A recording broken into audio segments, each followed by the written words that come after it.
Hello students, बेटा आज के वेव के वीडियो लेक्चर में स्टेशनरी वेव पढ़ना और इससे पहले बीट्स तक हमने आपको बता दिया था। अब आइए stationary wave, it is the superposition of wave. पहला सुपरपोजिशन पढ़ा था आपने इंटरफेरेंस, दूसरा बीट और तीसरा होता है स्टेशनरी वेव। तो अब आइए स्टेशनरी वेव का फॉर्मेशन कैसे होता है। तो बेटा जब दो वेव का सुपरपोजिशन होगा और दोनों वेव एग्जैक्टली सेम फ्रीक्वेंसी की होंगी बट इन अपोजिट डायरेक्शन एक दूसरे से सुपर इम्पोज होंगी, तो उनके कॉम्बिनेशन से जो रिजल्टेंट वेव बनेगी उसकी स्पीड ज़ीरो हो जाती है।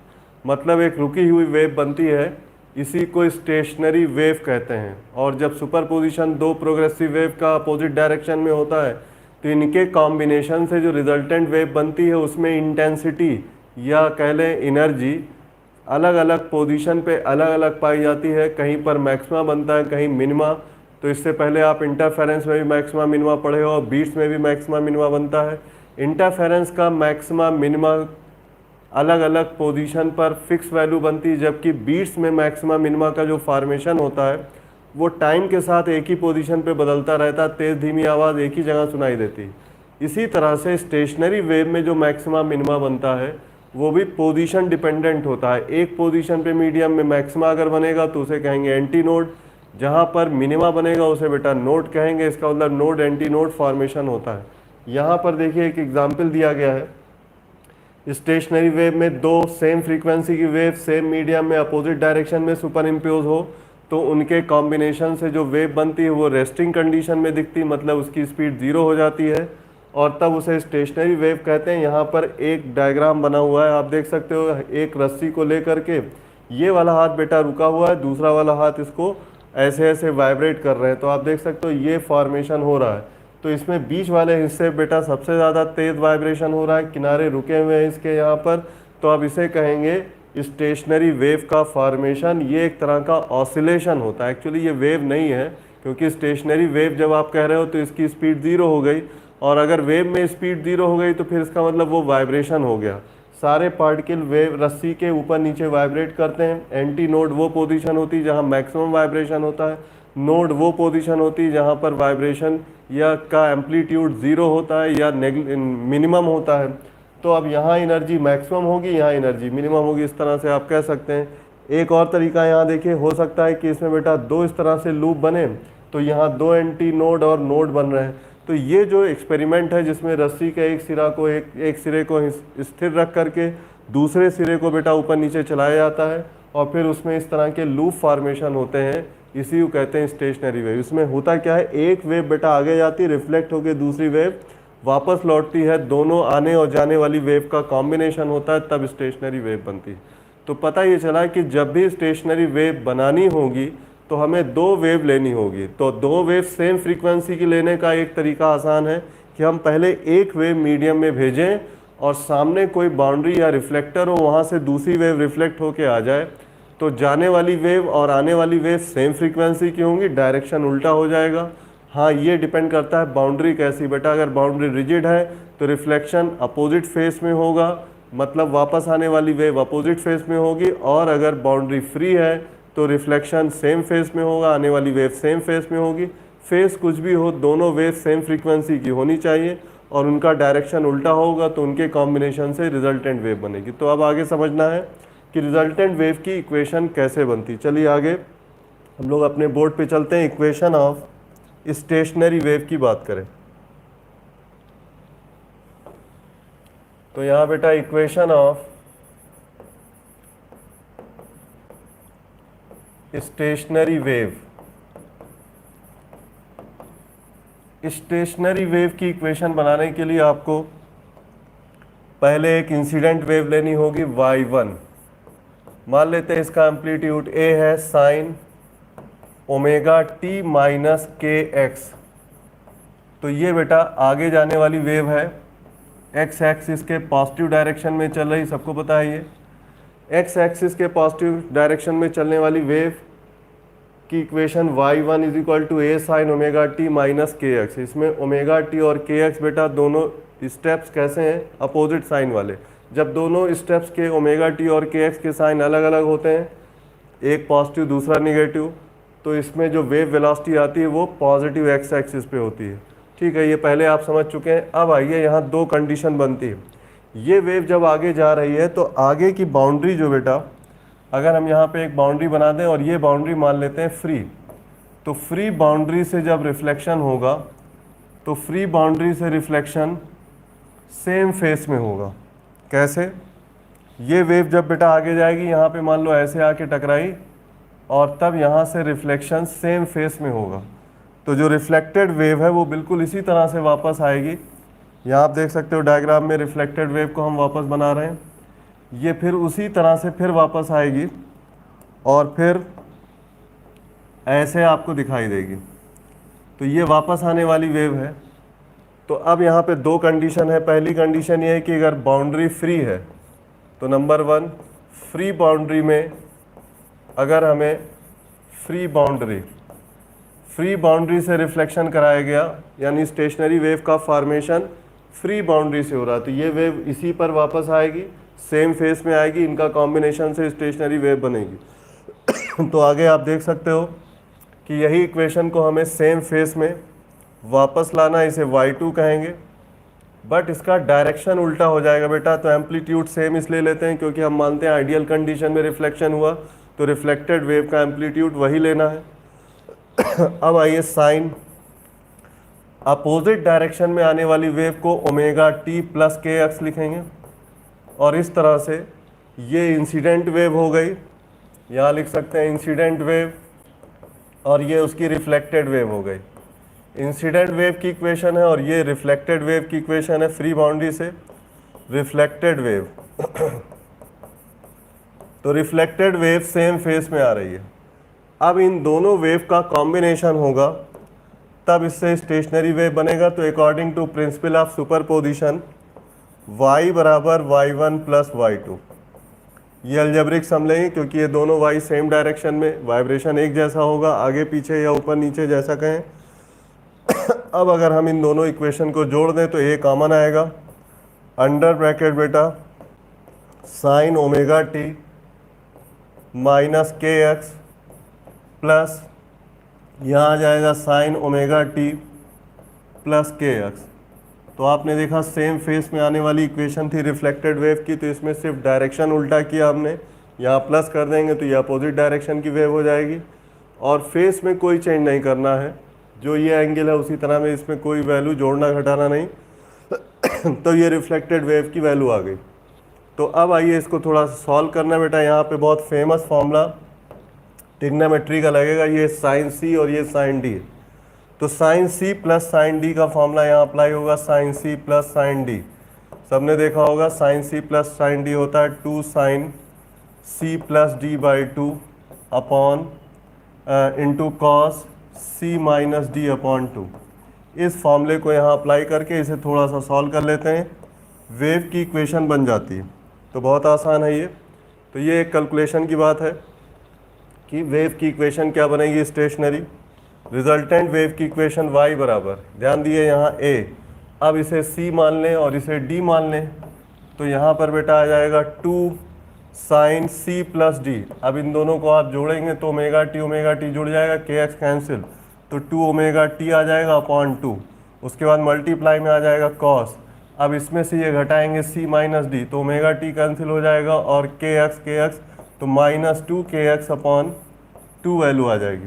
तो आप इसे ऐसे लिख लो 2a, यहाँ आ जाएगा साइन ओमेगा टी और इसमें बेटा 2 कैंसिल और कॉस माइनस के एक्स की वैल्यू अगेन कॉस के एक्स होती है, तो ये हो जाएगा कॉस के एक्स। अब ये जो नई इक्वेशन बन के आई है यही रिजल्टेंट वेव की इक्वेशन है और ये कोई चलने वाली वेव नहीं है, ये एक तरह की स्टेशनरी वेव कहलाएगी क्योंकि इसमें ओमेगा टी और के एक्स जुड़ घट नहीं रहा है। जनरल कंडीशन आपने वेव की पढ़ी होगी, जितनी भी चलने वाली वेव है सब में ओमेगा टी और के एक्स वाला स्टेप प्लस माइनस के साथ लिखा होता है, बट यहाँ तो आप देख रहे हो दोनों अलग अलग हो गए, तो ये कोई चलने वाली वेव नहीं है, इसी को हम लोग स्टेशनरी वेव कहते हैं। तो इक्वेशन की जनरल वैल्यू ऐसे लिखी जाएगी। हाँ एक काम और करते हैं, ओमेगा टी वाला स्टेप पीछे, के एक्स आगे, तो ये हो जाएगा 2a cos के एक्स साइन ओमेगा टी। इस तरह से ये स्टेशनरी वेव की इक्वेशन बन गई। और अब आपको बताएं, ये कोई प्रोग्रेसिव वेव तो नहीं है, हाँ ये रुकी हुई वेव है और ये एक तरह का SHM है। अगर हम मान लें कि ये जो हिस्सा आप देख रहे हो यहाँ से यहाँ तक, ये इसका एम्पलीट्यूड कहलाता है, इसे मान लेते हैं a, तो बेटा y is equal to a sine omega T की इक्वेशन है ये। तो सही बात तो ये है कि स्टेशनरी वेव एक तरह का वाइब्रेशन होता है और ये SHM वाली इक्वेशन आ गई, तो it is SHM of particle of medium. तो ये हो गया SHM की equation, SHM of particle of medium, SHM of particle of medium. Medium के सारे पार्टिकल SHM करते हैं यहाँ पर, तो यही बन जाती है स्टेशनरी वेव। तो नाम तो दे दिया गया वेव, बट ये एक्चुअल वेव नहीं है। और क्योंकि वेव का जो सबसे पहला फीचर है वो उसका चलना है, जिसमें चलने की कोई बात ही नहीं। तो अब आइए, स्टेशनरी वेव की इक्वेशन ये फ्री बाउंड्री वाली बन गई। अब बच्चों इसी तरह से अगर हम बाउंड्री रिजिड कर दें, हाँ एक चीज़ और आपको दिखा दें, एम्पलीट्यूड जो है वो a बराबर 2a cos के एक्स है। इसका मतलब ये एम्पलीट्यूड पोजीशन डिपेंडेंट है।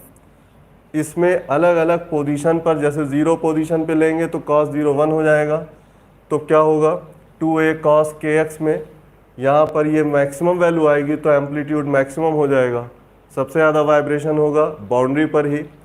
और दूसरा x की वैल्यू कुछ और रखेंगे तो हो सकता है ये वैल्यू 0 हो जाए, तो फिर आगे जाने पर k की वैल्यू रख करके x की अलग अलग वैल्यू रख के एम्पलीट्यूड की वैल्यू आप लिख सकते हैं। तो कहने का मतलब हमारा ये हुआ, अलग अलग पोजीशन पे एम्पलीट्यूड अलग अलग होगा, एम्पलीट्यूड पोजीशन डिपेंडेंट है। मतलब जैसे हम लोगों ने इंटरफेरेंस पढ़ा था, उसमें भी पोजीशन पे अलग अलग इंटेंसिटी आती है, तो इंटेंसिटी की वैल्यू भी इसी पे निकाल सकते हैं। चलिए अगर I की इक्वेशन लिखना हो तो ये बेटा 4 यहाँ स्क्वायर कर देंगे, तो ये 4I0 cos स्क्वायर के एक्स और ये 2 pi by lambda into x हो जाएगा। तो इंटेंसिटी भी पोजीशन डिपेंडेंट होती है। सही बात तो ये है कि फ्री बाउंड्री में बनने वाली स्टेशनरी वेव का जो डायग्रामेटिक रिप्रेजेंटेशन है उसको हम यहाँ दिखा रहे हैं बेटा, और वो इस तरह से होता है। स्टार्टिंग इसकी एंटी नोड से होती है इस तरह से, और यहाँ नीचे डॉटेड लाइन बना के ये स्टेशनरी वेव का फॉर्मेशन ऐसे दिखाया जाता। तो अब यहाँ पर देखो एंटी नोड, फिर ये नोड, फिर ये एंटी नोड, फिर ये नोड, फिर ये एंटी नोड बनता है। ये बाउंड्री x बराबर 0 वाली कंडीशन है, इस पर सबसे बड़ा एम्पलीट्यूड होता है और ये एम्पलीट्यूड स्टेशनरी वेव का 2a के बराबर होता है, इधर -2a। तो इस तरह से अगर एम्पलीट्यूड की वैल्यू रखें तो x बराबर 0 पे ये 2a आएगी वैल्यू, तो +-2a में वाइब्रेशन होता है। ये वाला पार्टिकल बेटा ऊपर की तरफ वाइब्रेट करेगा, ये ऊपर जाएगा, ये सब एक साथ ऊपर जाएंगे, बट इधर वाले पार्टिकल एक साथ नीचे आएंगे। तो ये एक रिप्रेजेंटेटिव डायग्राम है स्टेशनरी वेव का, जिसमें दो वेव सुपर इम्पोज हो गई, जिसमें बाउंड्री कैसी है बेटा, एंटी नोड वाली। कब, जब फ्री बाउंड्री होती है तभी वहाँ एंटी नोड बनता है, काम की बात ये। चलिए अब आइए रिजिड बाउंड्री ले लेते हैं। अगर बाउंड्री रिजिड है तो नंबर 2 आ गया, रिजिड बाउंड्री में क्या होगा। रिजिड बाउंड्री में स्टेशनरी वेव की इक्वेशन क्या आएगी, तो रिजिड बाउंड्री में बेटा इंसिडेंट वेव की equation, incident wave, incident wave, incident wave y1 is equal to a sine omega T minus के एक्स। यहाँ आपको बना के दिखा दें, मान लो ये एक वेव है और यहाँ से ये x एक्सिस के पॉजिटिव डायरेक्शन में ऐसे ऐसे जा रही है और ये यहाँ पहुँची, और यहाँ पर जो आगे बाउंड्री है बेटा वो है रिजिड। रिजिड बाउंड्री है तो रिफ्लेक्शन अपोजिट फेस में होगा, तो जो रिफ्लेक्ट होके आने वाली वेव होगी वो जस्ट उल्टे डायरेक्शन में ऐसे रिफ्लेक्ट होके आएगी। तो हमने इसी के ऊपर बना दी। आगे जाने वाली वेव आप देख सकते हो पॉजिटिव एक्स एक्सिस के डायरेक्शन में, और जो वापस आने वाली वेव है वो है -x डायरेक्शन में, ये वापसी हो रही। तो ये x नेगेटिव एक्स एक्सिस पे चलने वाली वेव है और ये पॉजिटिव एक्स एक्सिस के दोनों अपोजिट डायरेक्शन में स्टार्ट हो रही। तो आने वाली वेव यहाँ इंटरफेस पे जिस फेस पे आएगी उसका अपोजिट फेस से वापस जाने वाली वेव रिफ्लेक्टेड वेव शुरू होगी। तो रिफ्लेक्टेड वेव की इक्वेशन बनेगी क्या? तो यहाँ बेटा रिफ्लेक्टेड वेव की इक्वेशन हम लिखेंगे अपोजिट वेव में, अपोजिट फेस में रिफ्लेक्टेड वेव। रिफ्लेक्टेड वेव की इक्वेशन y2 बराबर हो जाएगा, अपोजिट फेस तब बनती है जब हम इस एंगल में ओमेगा टी, हाँ डायरेक्शन भी अपोजिट हो जाएगा तो प्लस के एक्स करेंगे और साथ में यहाँ पाई जोड़ देंगे। इसका मतलब पाई फेस डिफरेंस दोनों वेव के बीच होगा जब बाउंड्री आपकी रिजिड हो। तो रिजिड बाउंड्री से रिफ्लेक्ट होने वाली वेव का जो डिस्प्लेसमेंट इक्वेशन होती है वो अपोजिट फेस में आती है, और तब इसको आप माइनस लगा के लिख सकते हो क्योंकि ये पाई प्लस थीटा का स्टेप है, ये माइनस ए साइन ओमेगा टी प्लस के एक्स हो जाएगा। ध्यान देने की बात है, ये y2 की इक्वेशन हो गई रिफ्लेक्टेड। अब इनका सुपर पोजिशन अगर करा दें तो इससे जो स्टेशनरी वेव का फॉर्मेशन होगा y is equal to y1 plus y2, दोनों को जोड़ देंगे और ध्यान देने की बात है ए कॉमन आ जाएगा अंडर ब्रैकेट, ये हो जाएगा साइन ओमेगा टी माइनस के एक्स और ये बेटा हो जाएगा minus sign omega T plus के एक्स। अब की बार यहाँ माइनस आ रहा है, ध्यान दीजिए, तो आपकी sign C minus sign D का फॉर्मूला लगेगा। Sign C minus sign D में क्या होता है, साइन कॉस इंटरचेंज हो जाते हैं। फॉर्मूला आपको लिख के दिखा दें यहाँ पर, sign C minus sign D का जो फॉर्मूला होता है ये होता है बेटा 2, अब यहाँ लिखेंगे sine C minus D upon 2 और यहाँ आएगा cos C plus D by 2। तो ये स्टेप साइन कॉस के तो होते हैं मल्टीप्लाई में, लेकिन अब की हमने सी माइनस डी पहले लिया, सी प्लस डी वाला स्टेप बाद में लिया। तो ये तो ट्रिग्नोमेट्री का फॉर्मूला है, इसको आप ऐसे लिख सकते हो। तो इस हिसाब से अगर y की वैल्यू निकालें तो यहाँ देखिए a, अब बेटा इसमें 2 लगाएंगे, यहाँ साइन सी माइनस, इसमें से ये घटाएंगे तो ओमेगा टी माइनस के एक्स में से ओमेगा टी प्लस के एक्स घटाओगे तो माइनस 2 के एक्स आएगा। तो यहाँ आ जाएगा बेटा साइन माइनस 2 के एक्स अपॉन 2, उसके बाद आएगा कॉस, इन दोनों को जोड़ेंगे तो के एक्स कैंसिल, तो 2 ओमेगा टी अपॉन यहाँ आ जाएगी वैल्यू 2। अब आप देख सकते हो कि रिजल्ट क्या आ रहा है, y इज इक्वल टू बेटा यहाँ पर देखो ये 2 कैंसिल, ये साइन का माइनस के एक्स बना, sine minus theta minus sine theta हो जाता है, तो ये हो जाएगा minus 2a sine k x, उसके बाद कॉस ओमेगा टी। तो अब ये जनरल इक्वेशन आ गई वेव की, और अब इसको आप ऐसे लिख लें, y is equal to minus 2a sine k x, ये बिल्कुल उसी तरह से, लेकिन एक चीज़ में परिवर्तन है बेटा, ओमेगा टी वाले स्टेप में पहले वाले में क्या आया था, साइन आया था, इसमें कॉस आ गया। इसका मतलब ये हुआ एम्पलीट्यूड कितना हुआ इसका, इस वेव का एम्पलीट्यूड जो है वो साइन के स्टेप में मौजूद है। तो एम्पलीट्यूड की वैल्यू देखें तो a बराबर minus 2a sine k x, ध्यान दीजिए ये एम्पलीट्यूड है यहाँ से यहाँ तक, और तब इसमें x की वैल्यू 0 रखने पर, यानी बाउंड्री की कंडीशन चेक करें तो a की वैल्यू क्या आ जाती है, 0। इसका मतलब बाउंड्री पर नोड फॉर्मेशन होता है, नोड का फॉर्मेशन बाउंड्री पे होता है। तो इसकी इक्वेशन ग्राफ आप देख सकते हो कैसे बनेगा। मान लेते हैं यहाँ पर ये बाउंड्री है और ये वेव यहाँ से जाने वाली वेव है, और जो वापस आने वाली वेव होगी वो उस पर सुपर इम्पोज हो गए ऐसे। तो ये जो आप फॉर्मेशन स्टेशनरी वेव का देख रहे हैं, इसमें ये वाइब्रेशन सारे पार्टिकल ऊपर की तरफ कर रहे हैं, ये सब एक साथ नीचे जाएंगे।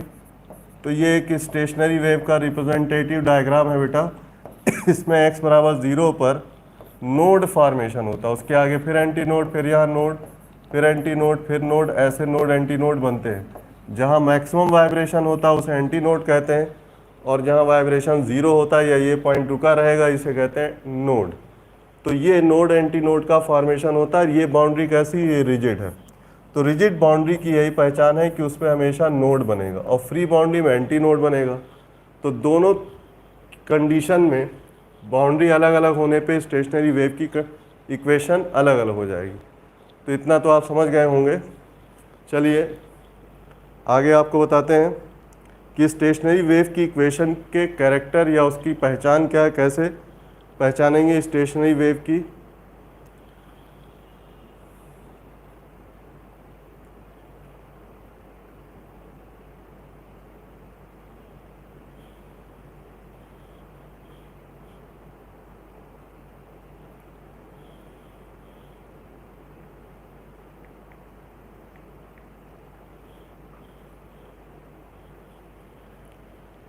स्टेशनरी वेव की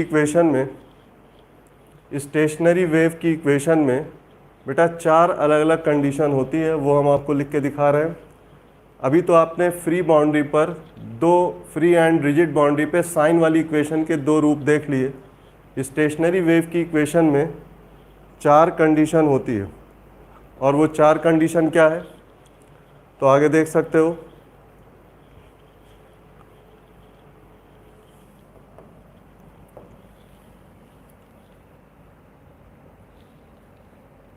टाइप्स ऑफ स्टेशनरी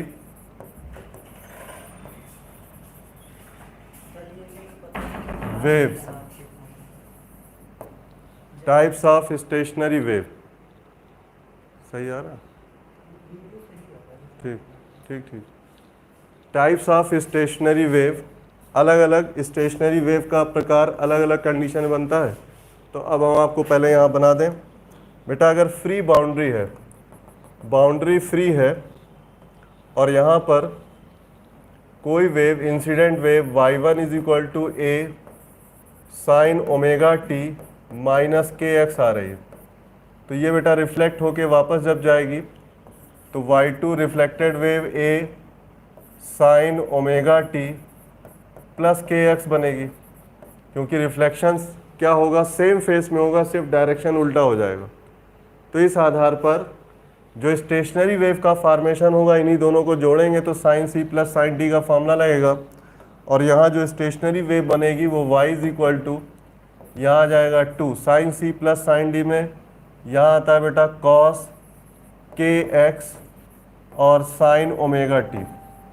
अब आइए इसका जो दूसरा पार्ट आपने पढ़ा था, मतलब दूसरा हम लिख के दिखाएं, ये पहला तरीका हो गया। अब दूसरा, अगर आपकी प्रोग्रेसिव वेव मान लेते हैं कॉस वाली इक्वेशन में है, तो y1 is equal to A cos omega T minus के एक्स, ये इंसिडेंट वेव हो गई, रिफ्लेक्ट होके फ्री बाउंड्री से जब आएगी तो y2 इज इक्वल टू बन जाएगा ए। ध्यान दिए, फ्री बाउंड्री से सेम फेस में आएगी तो फिर ये कॉस ही रहेगा, बट डायरेक्शन अपोजिट होने पर ओमेगा टी प्लस के एक्स हो जाएगा। अब आपको बताएं, इसमें बेटा दोनों जब जोड़ेंगे और हम इक्वेशन ऑफ स्टेशनरी वेव बनाएंगे तो y1 प्लस y2 होगा, ये कॉमन आ जाए, cos C plus cos D का फॉर्मूला लगेगा। फॉर्मूला आप ट्रिग्नोमेट्री का देख लीजिएगा, बट इसका रिजल्ट बहुत आसान है। यहाँ जो स्टेशनरी वेव की इक्वेशन आएगी उसमें आगे वाला हिस्सा कॉस में ही होगा, तो 2a कॉस के एक्स, और इधर वाला स्टेप भी कॉस ओमेगा टी में होगा। ध्यान देना, दोनों इक्वेशन कॉस कॉस की ही आएगी। ये cos C plus cos D की इक्वेशन को जब हम फॉर्मूला लगा के जोड़ेंगे तो ये रिज़ल्ट आएगा। तो अब आप समझ गए, फ्री बाउंड्री पर जब भी स्टेशनरी वेव का फॉर्मेशन होगा तो उसमें एम्पलीट्यूड वाला हिस्सा एक जैसा होता है। यहाँ पे बेटा ये एम्पलीट्यूड है, यहाँ ये एम्पलीट्यूड हमेशा 2a cos के एक्स होता है, ये याद रखना है। इसका मतलब के एक्स वाला स्टेप जब आपको एम्पलीट्यूड में दिखाई दे तो ये फ्री बाउंड्री है, फ्री बाउंड्री, तो फ्री बाउंड्री की यही पहचान है। अब आइए, अगर रिजिड बाउंड्री है तब क्या होगा, तो रिजिड बाउंड्री में मान लेते हैं यहाँ पर ये रिजिड बाउंड्री है और इधर से 3 नंबर इक्वेशन हम ले रहे हैं। मान लो कोई incident wave y1 is equal to क्या आती है, A sine omega T minus के एक्स, ये इंसिडेंट वेव है, कोई आके टकराई और रिफ्लेक्ट हो गई, तो रिजिड बाउंड्री से फेस अपोजिट हो जाएगी, y2 बराबर माइनस आगे आ जाएगा a, और यहाँ साइन रहेगा और उल्टे डायरेक्शन में ओमेगा टी प्लस के एक्स होगा, तो फेस भी अपोजिट हो जाएगी और क्या होगा, डायरेक्शन भी अपोजिट होगा, तो यहाँ प्लस हो जाएगा, यहाँ माइनस। इन दोनों वेव का सुपरपोजिशन कराएंगे तो रिजल्टेंट वेव जो बनेगी स्टेशनरी वेव की है बेटा 2a, और यहाँ आ जाएगा साइन के एक्स। ध्यान देना है, यहाँ पे साइन के एक्स आएगा, आगे माइनस भी रहेगा, और इसके बाद यहाँ आएगा कॉस ओमेगा टी। तो अब की बार एम्पलीट्यूड है साइन के एक्स, क्योंकि रिजिड बाउंड्री है। अब आइए चौथा case, y1 is equal to A cos omega t वाली इक्वेशन ले लें अगर, तो माइनस के एक्स है और ये रिफ्लेक्ट होकर के वापस आएगी, तो इसमें रिफ्लेक्शन अपोजिट फेस में फिर होगा कॉस में, और तब यहाँ पर कॉस ओमेगा टी प्लस के एक्स हो जाएगा, क्योंकि अपोजिट डायरेक्शन में जा रही वेव। तो ओमेगा टी प्लस के एक्स बनेगा, और ये फेस अपोजिट की वजह से माइनस हो रहा है। दोनों जब जोड़ेंगे तो cos C minus cos T का फॉर्मूला लगेगा, और इसमें रिजल्ट क्या आएगा बेटा, इसमें 2a, यहाँ आएगा साइन के एक्स अगेन, उसके बाद आएगा साइन ओमेगा टी। तो आप समझ सकते हो कि फिर से एम्पलीट्यूड की वैल्यू क्या आ गई, 2a साइन के एक्स आ रहा है।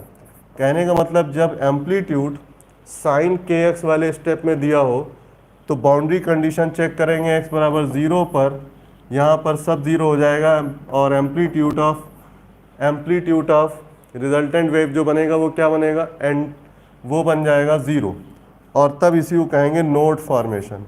तो बाउंड्री पे बेटा नोड बनेगा, जबकि फ्री बाउंड्री में यहाँ पे आपने देखा, सॉरी यहाँ पर हम लोग साइन के एक्स लिखे थे, हाँ नोड, यहाँ पे देखिए यहाँ पर फ्री बाउंड्री है कॉस के एक्स में, और इसे चेक करें तो यहाँ पर एंटी नोड बनेगा, क्योंकि सबसे मैक्सिमम आएगा x बराबर 0 पे 2 आएगी वैल्यू। तो यहाँ हम लोग लिख सकते थे कि अगर x बराबर 0 रखा तो a की मैक्सिमम वैल्यू कितनी आएगी, ये आ जाएगी 2a, और ये एंटी नोड का फॉर्मेशन होगा। तो यहाँ देखो एंटी नोड पर मैक्सिमम वाइब्रेशन होता है, जबकि नोड पर 0 वाइब्रेशन होता है या मिनिमम होता है, तो नोड फॉर्मेशन होगा। तो एक चीज़ तो कंफर्म हो गई कि अगर एम्पलीट्यूड वाला हिस्से यानी के एक्स वाला हिस्सा साइन में दिया है तो आपकी रिजिड बाउंड्री है। तो स्टेशनरी वेव का फॉर्मेशन बाउंड्री पे डिपेंड करता है और इंसिडेंट वेव की इक्वेशन पे भी डिपेंड करता है। अब बेटा यहाँ एक रूल आपको बता दें, बहुत बढ़िया रूल है, जिसके हिसाब से आप किसी भी स्टेशनरी वेव की इक्वेशन को देख के उसकी दोनों कंपोनेंट यानी इंसिडेंट एंड रिफ्लेक्टेड वेव लिख सकते हैं। क्या रूल है, तो रूल ऑफ कंपोनेंट वेव। तो उसमें सबसे पहले कंपोनेंट वेव लिखने के लिए स्टेशनरी वेव की इक्वेशन देखना होगा। तो पहला पॉइंट नंबर 1, अगर स्टेशनरी वेव की इक्वेशन में साइन एंड कॉस दोनों दिखाई दे रहा है आपको, साइन एंड कॉस फंक्शन है, इसका मतलब जो कंपोनेंट वेव है, कंपोनेंट वेव वो केवल साइन के फंक्शन पे चलेगी, साइन ओनली। कंपोनेंट वेव में केवल साइन होगा, ये पहला नियम हो गया। क्या मतलब, स्टेशनरी वेव की इक्वेशन में साइन और कॉस दोनों दिखाई दे रहा हो। चलिए आपको दिखा देते हैं यहाँ पर। यहाँ देखिए, इससे पहले वाली ये स्टेशनरी वेव है, इसमें साइन और कॉस दोनों है स्टेशनरी वेव की इक्वेशन में, तो आपकी कंपोनेंट वेव दोनों साइन वाली है। इसके ऊपर भी आप देख लो, स्टेशनरी वेव की इक्वेशन में साइन और कॉस दोनों है, तो कंपोनेंट वेव दोनों साइन वाली है। तो ये तो बहुत सीधा हिसाब हो गया कि अगर साइन कॉस दोनों होता है तब कंपोनेंट वेव कैसी होती है, कंपोनेंट वेव बेटा कैसी होती है, साइन वाली। लेकिन अब अगर स्टेशनरी वेव की इक्वेशन में केवल साइन हो या फिर और कॉस हो ओनली, इसका मतलब या तो साइन हो या कॉस हो, दोनों दो स्टेप होते हैं, दोनों साइन क्यों है दोनों कॉस क्यों। तो जो कंपोनेंट वेव बनेगी उसकी इक्वेशन में क्या आएगा, उसकी इक्वेशन में कॉस आएगा ओनली, तो दोनों कंपोनेंट वेव कॉस वाली होगी। ऐसा कभी नहीं हो सकता, क्योंकि हम हमेशा स्टेशनरी वेव बनाएंगे रिफ्लेक्शन के मेथड से, तो ऐसा कभी नहीं होगा कि एक कंपोनेंट वेव साइन वाली हो दूसरी कॉस वाली, क्योंकि उनके बीच 90 का फेज डिफरेंस हो जाएगा। रिफ्लेक्शन में ऐसा नहीं होता, रिफ्लेक्शन में या तो सेम फेज होती है या अपोजिट फेज, इसीलिए दोनों वेव साइन या कॉस वाली होंगी। अब आइए रूल नंबर 2। तो रूल नंबर 2 में दूसरी बात ये कहेंगे रूल 2 में कि अगर आपका जो एम्पलीट्यूड वाला स्टेप है यानी के एक्स वाला स्टेप, अगर ये बेटा साइन में लिखा हुआ साइन के एक्स, तो आप तुरंत समझ जाइए रिजिड बाउंड्री है, और रिजिड बाउंड्री है तो रिफ्लेक्टेड वेव अपोजिट फेस में होगी, रिजिड बाउंड्री बन जाएगी ये। तो जब भी आपका के एक्स वाला स्टेप कैसा होता है, साइन के स्टेप में लिखा होता है, तो ये रिजिड बाउंड्री दिखाता है। और अगर के एक्स वाला स्टेप बेटा कॉस में लिखा होता है तो ये क्या दिखाता है, ये फ्री बाउंड्री दिखाता है। और जब फ्री बाउंड्री दिखाएगा तो रिफ्लेक्शन सेम फेस में होगा, ये हम लोग पीछे पढ़ चुके हैं सब।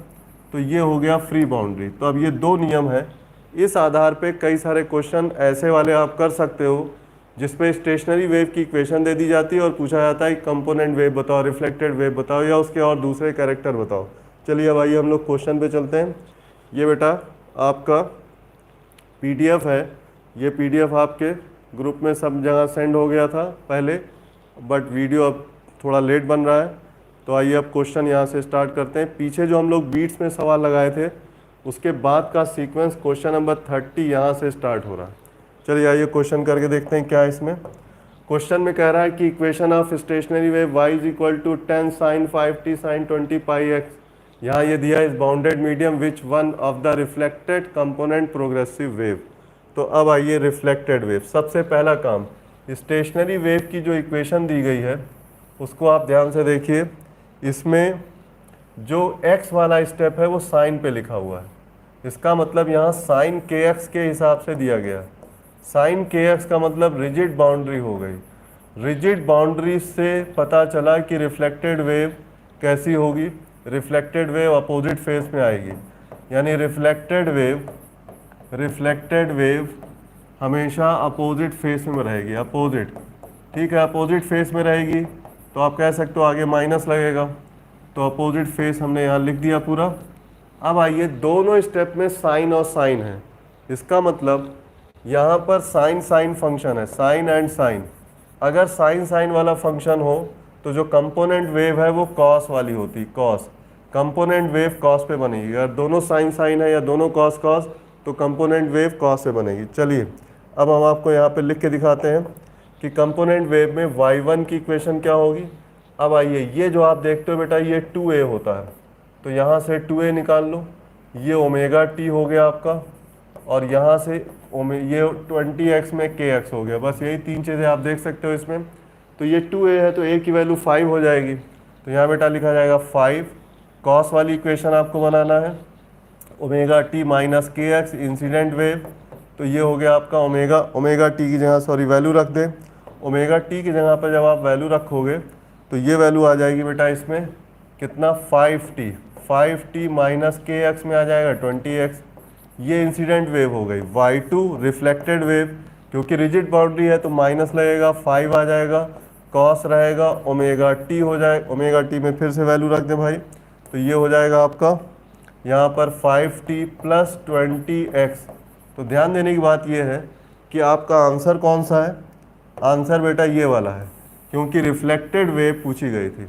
तो reflected wave minus 5 cos 5t plus 20x कैसे बताया हमने, पहले हमने देखा कि इसमें x वाला स्टेप साइन पर है तो बाउंड्री रिजिड हो गई, साइन और साइन की इक्वेशन है तो कॉस की इक्वेशन बनेगी दोनों कंपोनेंट वेव। उसके बाद यहाँ से 2a से a निकाल लो, ये ओमेगा टी है और ये kx है। बस अब आप इंसिडेंट वेव लिखो, रिफ्लेक्टेड वेव इसका अपोजिट फेस करना है, इस तरह से मान के इसको लिखा जाता है। तब आप समझ गए आंसर आपका y is equal to -5 cos में आ रहा है, ये दिया हुआ है और इसमें प्लस लगाना है क्योंकि ये रिफ्लेक्टेड वेव है। तो आपका आंसर हो गया आपका सेकंड। तो क्वेश्चन नंबर 30 का आंसर है सेकंड। चलिए आगे बढ़ते हैं नेक्स्ट, अगला जो क्वेश्चन है, नेक्स्ट क्वेश्चन 31 पे आइए। क्वेश्चन नंबर 31 फिर इसी तरह की बात कर रहे हैं। क्या कह रहा है, wave represented by equation a cos kx minus omega t. अब कह रहे हैं is superimpose with another wave to form stationary wave such that x बराबर 0। इसका मतलब बाउंड्री कंडीशन दी गई है, x बराबर अगर 0 दे दिया इसका मतलब ये बाउंड्री पे आ गए, बाउंड्री की बात कर रहे हैं, x बराबर 0 पर क्या बन रहा है, नोड बन रहा है। इसका मतलब बाउंड्री पर अगर नोड फॉर्मेशन हो रहा है तो बाउंड्री कैसी हो गई, रिजिड बाउंड्री हो गई, रिजिड बाउंड्री होने, नोड का मतलब ही रिजिड बाउंड्री, यहाँ सबसे मेन लाइन ये लिखी है। अब अगर रिजिड बाउंड्री है तो इक्वेशन फॉर अदर वेव पूछी गई, तो बेटा ये वाली वेव जब रिजिड बाउंड्री से टकरा के वापस आएगी तो आप इसमें रिफ्लेक्टेड वेव अपोजिट फेस में बना सकते हो। y2 बराबर हो जाएगा a, और यहाँ cos अपोजिट डायरेक्शन में बेटा kx प्लस ओमेगा टी लिखेंगे और प्लस पाई लिखेंगे। यहाँ पे ध्यान देना, पाई क्यों लगाएंगे, क्योंकि ये फेस अपोजिट, प्लस क्यों लगाया, क्योंकि ये अपोजिट साइन वाले हैं, ये सेम साइन वाले होंगे, तभी डायरेक्शन उल्टा बनेगा रिफ्लेक्टेड वेव का, और तब इसमें आंसर आएगा -a cos, ये वैल्यू बेटा हो जाएगी kx और यहाँ पर plus omega T minus sine के साथ। आपको काम की बात बताएं, NCERT में सेम यही डिस्क्रिप्शन जहाँ पर पूरा पैराग्राफ लिखा है रिफ्लेक्शन का, वहाँ दिया हुआ है बट उसमें गलती से यहाँ पर माइनस लगा हुआ है, बट ये माइनस संभव नहीं है। अगर कोई वेव पॉजिटिव डायरेक्शन में जा रही तो उसकी रिफ्लेक्टेड वेव हमेशा नेगेटिव डायरेक्शन में आएगी। अगर इंसिडेंट वेव में आप के एक्स माइनस ओमेगा टी लोगे तो ये पॉजिटिव डायरेक्शन की वेव, तो रिफ्लेक्टेड वेव बेटा हमेशा नेगेटिव एक्स डायरेक्शन में ही आएगी। हाँ, फेस अगर बदलना है तो आगे माइनस लगा देंगे, पाई एंगल जोड़ देंगे। इसलिए इस क्वेश्चन का आंसर क्या आएगा? इस क्वेश्चन का आंसर आएगा माइनस ए कॉस के एक्स प्लस ओमेगा टी। ये वाला आंसर सही है। तो ये रिफ्लेक्टेड वेव की इक्वेशन बता रहे थे। अब आइए, इसके बाद कुछ कैरेक्टर्स हैं जो स्टेशनरी वेव के, वो आपको करने हैं। तो अब चलते हैं बोर्ड पर।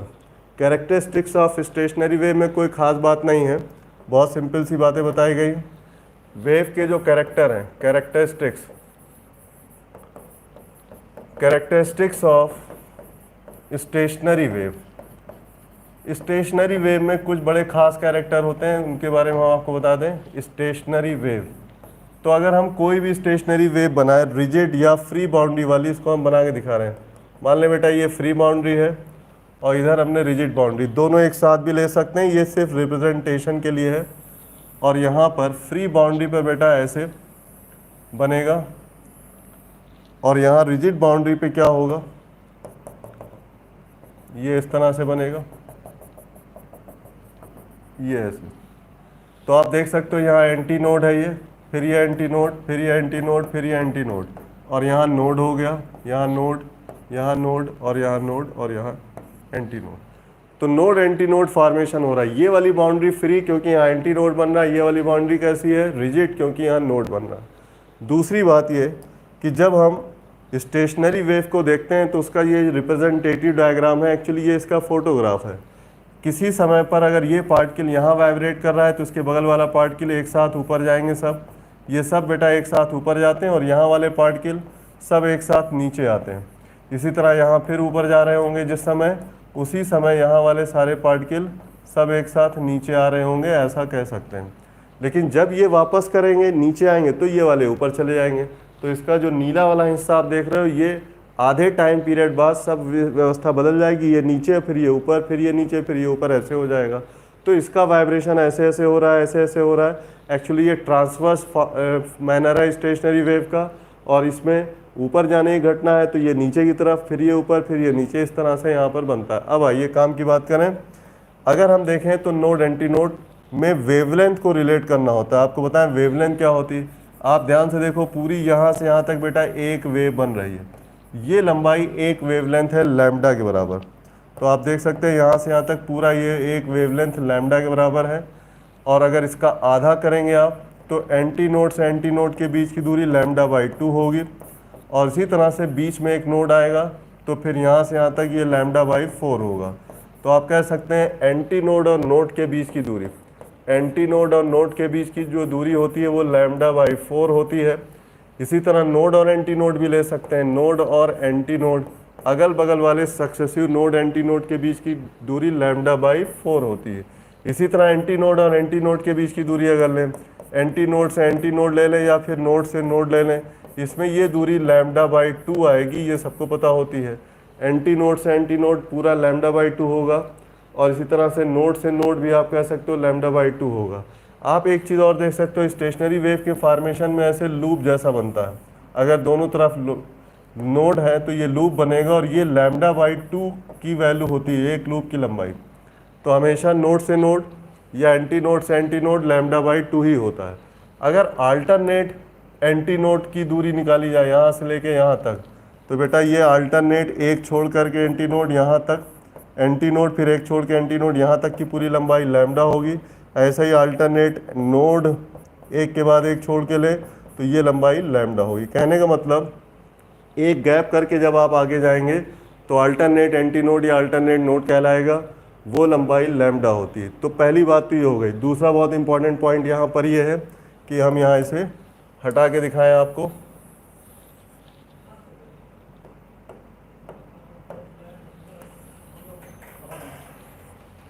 तो अब वाइब्रेशन कैसे होता है ये समझना है।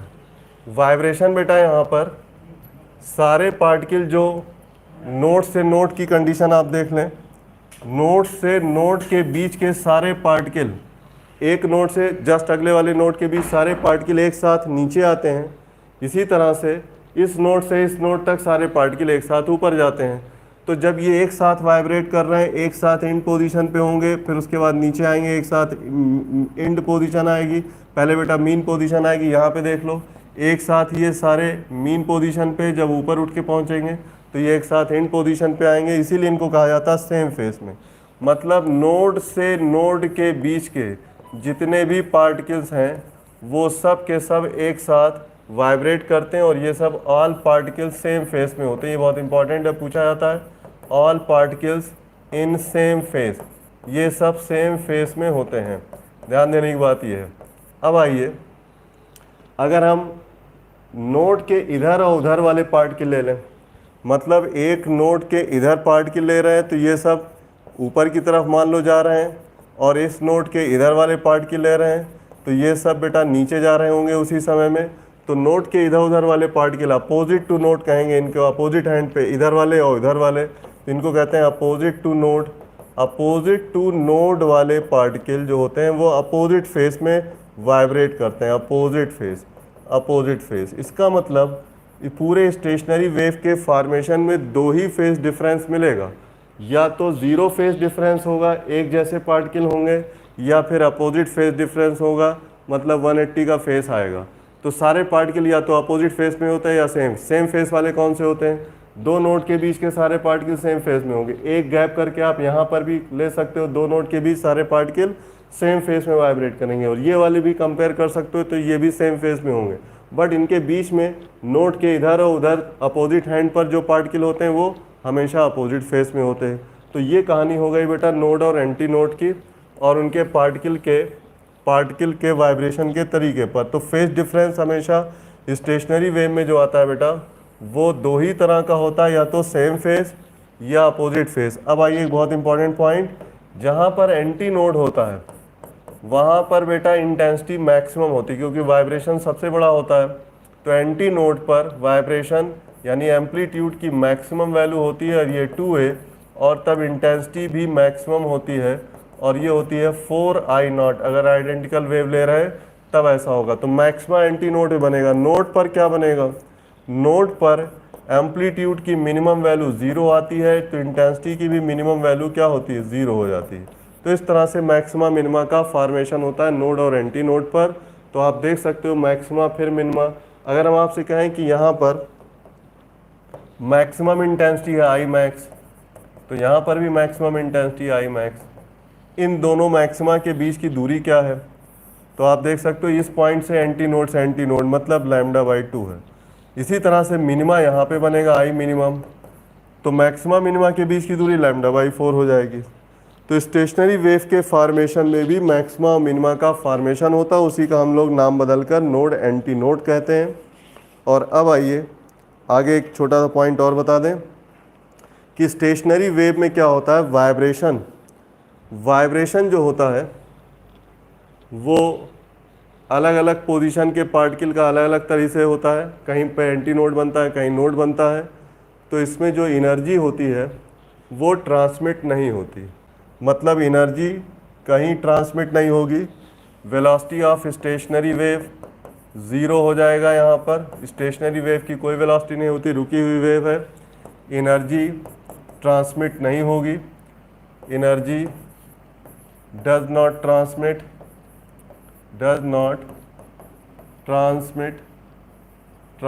नहीं होगी एनर्जी का ट्रांसमिशन नहीं होगा, डज नॉट ट्रांसमिट। ठीक है, एनर्जी ट्रांसमिट नहीं होगी तो इसमें एनर्जी का डिस्ट्रीब्यूशन होता है। कुछ पॉइंट मैक्सिमम एनर्जी वाले हो जाते हैं, कुछ मिनिमम। तो स्टेशनरी वेव में यही होता है, नोड पर मिनिमम एनर्जी और एंटी नोड पर मैक्सिमम एनर्जी होती है। अब आइए कुछ और बहुत इंपॉर्टेंट पॉइंट बताएं कि अगर हम साउंड वेव लें तो साउंड वेव में डिस्प्लेसमेंट भी होता है और प्रेशर एम्पलीट्यूड भी पाया जाता है। तो यहाँ लिख रहे हैं स्टेशनरी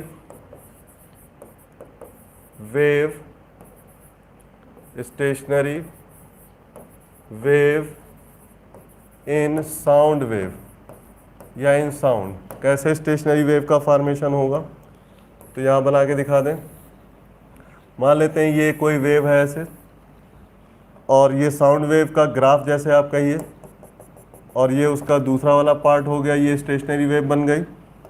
और तब यहाँ पर एंटी नोड बन रहा है सबसे बड़ा, यहाँ एंटी नोड बन रहा है सबसे बड़ा, ये नोड वाले पॉइंट हो गए। तो ये तो बेटा y की वैल्यू है, डिस्प्लेसमेंट y का ग्राफ है। अगर यहीं पर हम प्रेशर की बात करें तो जहाँ पर y का नोड बनेगा जिसे हम कहते हैं डिस्प्लेसमेंट नोड, तो ये हो गया एन डी डिस्प्लेसमेंट नोड, और ये हो गया A D displacement anti node, फिर ये हो गया एन डी, और फिर ये हो गया ए डी। एक्चुअली ये नोड एंटी नोड में डी क्यों लिख रहे हैं, ये डिस्प्लेसमेंट का नोड एंटी नोड है। यहीं पर अगर हम लोग यहाँ पर अगर हम लोग प्रेशर की बात करें तो जहाँ पर डिस्प्लेसमेंट और वाई और प्रेशर एक दूसरे के उल्टे चलते हैं, उनकी इक्वेशन कॉस और साइन की होती है, हम पहले बता चुके हैं। तो जहाँ पर डिस्प्लेसमेंट का नोड बनेगा वहीं पर प्रेशर का एंटी नोड बनेगा। तो ये थोड़ा सा एक दूसरे के उल्टा चलते हैं, ऐसे बना लिया हमने। और इसका जो दूसरा वाला ग्राफ है वो ऐसे चलेगा। तो दोनों ग्राफ एक साथ हमने बना के दिखा दिया। थोड़ा सा यहाँ ध्यान रखना है, प्रेशर का जो नोड होगा इसे हम एन, जहाँ पर डिस्प्लेसमेंट का नोड होगा एक्चुअली वहाँ प्रेशर सबसे ज़्यादा वाइब्रेट करेगा, तो ये बेटा एंटी नोड बनेगा किसका, प्रेशर का। प्रेशर का एंटी नोड बनेगा और यहाँ पर नोड बनेगा प्रेशर का एन पी, फिर यहाँ पर एंटी नोड बनेगा प्रेशर का, और फिर यहाँ पर बनेगा नोड प्रेशर का। तो जिस पोजीशन पर नोड बनता है डिस्प्लेसमेंट का वहाँ प्रेशर का एंटी नोड होता है। दोनों बिहेवियर एक दूसरे के उल्टे हैं, ये बहुत इंपॉर्टेंट है। चलिए हम आपको एक एग्जांपल से बता दें। मान लो हमारे पास कोई आर्गन पाइप है, और आर्गन पाइप बेटा उसमें अभी आगे हम लोग पढ़ेंगे वाइब्रेशन। तो स्टेशनरी वेव का फॉर्मेशन होता है, एंटी नोड बनता है कहाँ पर, एंटी नोड बनता है ओपन माउथ पे, और नोड बनता है क्लोज एंड पर। तो आप समझ सकते हो इस तरह से आर्गन पाइप में वाइब्रेशन हो रहा है, यहाँ नोड फिर एंटी नोड फिर यहाँ नोड। ये बात सबको पता है कि जो क्लोज्ड एंड होता है वहाँ नोड बनता है, रिजिड एंड है। लेकिन अगर हम डिस्प्लेसमेंट के बजाय क्या ले लें, प्रेशर का नोड एंटी नोड इस्तेमाल करें, तो आप देख सकते हो यहाँ पर प्रेशर का बेटा यहाँ पर एंटी नोड बनेगा, और ये इस तरह से बन करके जाएगा ऐसे, और ये ऐसे आ जाएगा। ये जो डायग्राम हम दोबारा बना रहे हैं ये प्रेशर वाली वैल्यू है। तो बेटा यहाँ पर एंटी नोड प्रेशर का बनेगा, जस्ट जहाँ पर एंटी नोड बन रहा है वहाँ नोड बनेगा प्रेशर का। इसी तरह से जहाँ नोड बन रहा है यहाँ एंटी नोड बनेगा प्रेशर का, और खुले एंड पर यहाँ पर नोड बनेगा प्रेशर का। तो प्रेशर के हिसाब से ये डिज़ाइन अलग बनती है, नोड एंटी नोड सब एक दूसरे के उल्टे होते हैं, डिस्प्लेसमेंट एंड प्रेशर ये पूछा जाता है। तो जहाँ पर बेटा क्लोज एंड है आर्गन पाइप का वहाँ नोड बनता है, ये बात सही, लेकिन डिस्प्लेसमेंट नोड कहते हैं और प्रेशर का एंटी नोड बनता है। ये दोनों बिहेवियर एक दूसरे के उल्टे हैं।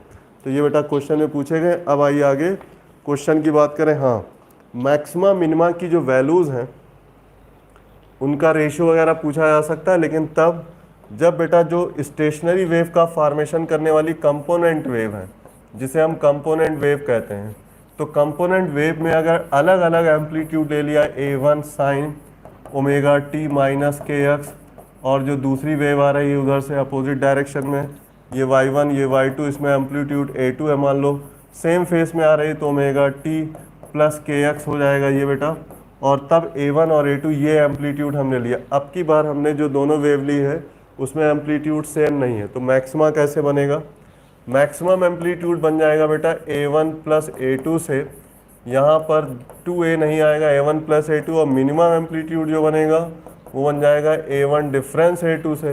ये बिल्कुल वही कॉन्सेप्ट है जो इंटरफेरेंस में पढ़ते थे, और इसमें कोई नई चीज़ नहीं। चलिए आगे बढ़ जाते हैं।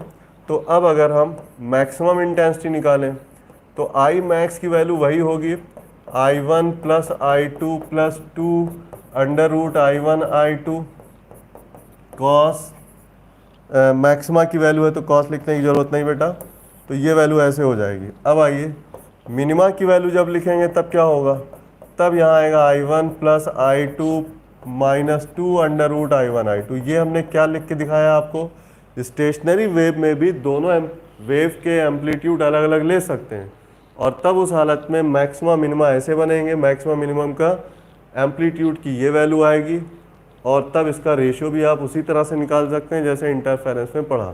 तो चलिए अब आइए क्वेश्चन करते हैं इसके आगे। तो हमने आपको स्टेशनरी वेव में क्या बताया, उसकी इक्वेशन का फॉर्मेशन कैसे होगा, कैसे पहचानेंगे कि स्टेशनरी वेव की इक्वेशन ये दी है तो कंपोनेंट वेव क्या होगा, स्टेशनरी वेव के कैरेक्टर्स निकाल सकते हैं, उसमें बहुत आसान होता है, ओमेगा टी और के एक्स देखना होता है, और आगे जो 2a लिखा है वो उसमें से a निकाल सकते हैं, एम्पलीट्यूड ऑफ कंपोनेंट वेव।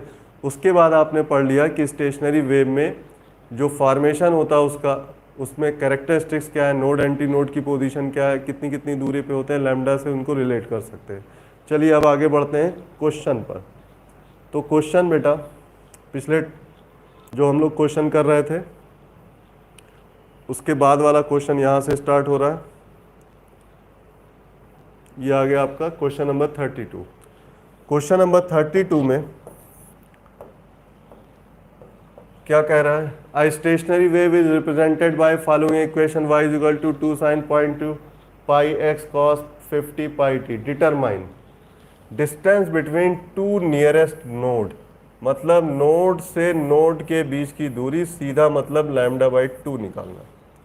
इस डिस्टेंस को x मान लेते हैं, तो हमें x बराबर λ/2 निकालना है। अब आप यहाँ से लैम्डा कैसे निकालोगे, तो लैम्डा की जगह पर बेटा 2 पाई अपॉन यहाँ पे रख सकते हैं k, और यहाँ 2 पहले से है तो मतलब पाई अपॉन k निकालना है।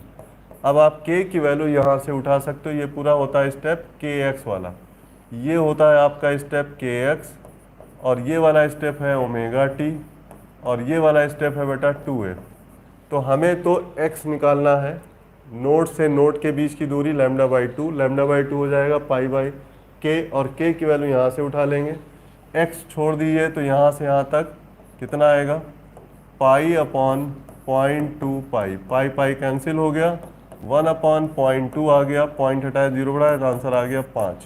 इसका मतलब 5 यूनिट जो है वो नोड से नोड के बीच की दूरी। बहुत आसान सवाल होते हैं, स्टेशनरी वेव की इक्वेशन दे देगा, नोड से नोड, नोड से एंटी नोड, कोई दूरी वगैरह बताओ, तो ये बहुत आसान सवाल है। नेक्स्ट आइए अगला क्वेश्चन। अगला जो क्वेश्चन है वो आ गया 33। इसमें कह रहा है sound source is place near the wall. बहुत बढ़िया सवाल है।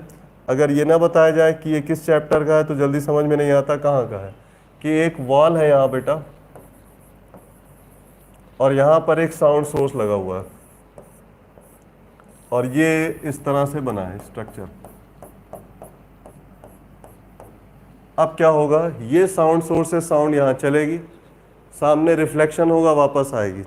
तो सबको ये बात पता है कि जब इस तरह से कॉम्बिनेशन होगा तो ये साउंड वेव ऐसे ऐसे मान लो गई, और यहाँ से रिफ्लेक्शन हुआ और फिर वापसी होगी इसकी। जब वापसी होगी तो इस तरह से दोनों वेव आने और जाने वाली सुपर इम्पोज्ड होंगी।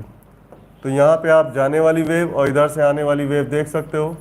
अब क्या होगा, आने जाने वाली वेव जब सुपर इम्पोज्ड होगी तो नोड और एंटी नोड का फॉर्मेशन हो जाएगा। ये सारे पॉइंट बेटा नोड वाले हैं, यहाँ पर एंटी नोड बन रहा है, ये एंटी नोड की पोजीशन है, तो एंटी नोड फिर एंटी नोड फिर एंटी नोड फिर यहाँ एंटी नोड, और इसी तरह से ये नोड, यहाँ पर ये नोड, और यहाँ ये नोड, और यहाँ नोड। तो बहुत आसान सी बात है कि यहाँ पर कोई स्पीकर लगा दें और साउंड भेजें तो साउंड वापस आएगी, बीच में नोड एंटी नोड फॉर्मेशन हो जाएगा due to superposition of two opposite wave.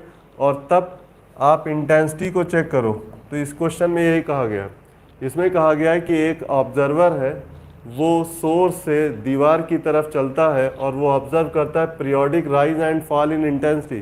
तो बेटा यहाँ पर मैक्सिमा बनेगा, फिर यहाँ मिनिमा बन जाएगा, जैसे आगे बढ़ेगा फिर यहाँ मैक्सिमा बनेगा। तो मैक्सिमा मिनिमा अल्टरनेट उसको ऑब्जर्व होता जाएगा। तब उसने क्या नापा, लिखा distance between two position of nearest maximum sound to minimum sound. Maximum to minimum का मतलब क्या हुआ, मैक्सिमम टू मिनिमम का मतलब हो गया कि मान लो यहाँ पर था तो मैक्सिमा और यहाँ पर था तो मिनिमा, यहाँ से यहाँ तक की दूरी उसने तय की। तो आप समझ गए मैक्सिमा से मिनिमा के बीच की दूरी कितनी होती है। तो बेटा मैक्सिमा से मिनिमा मतलब एंटी नोड से नोड, ये होती है λ/4।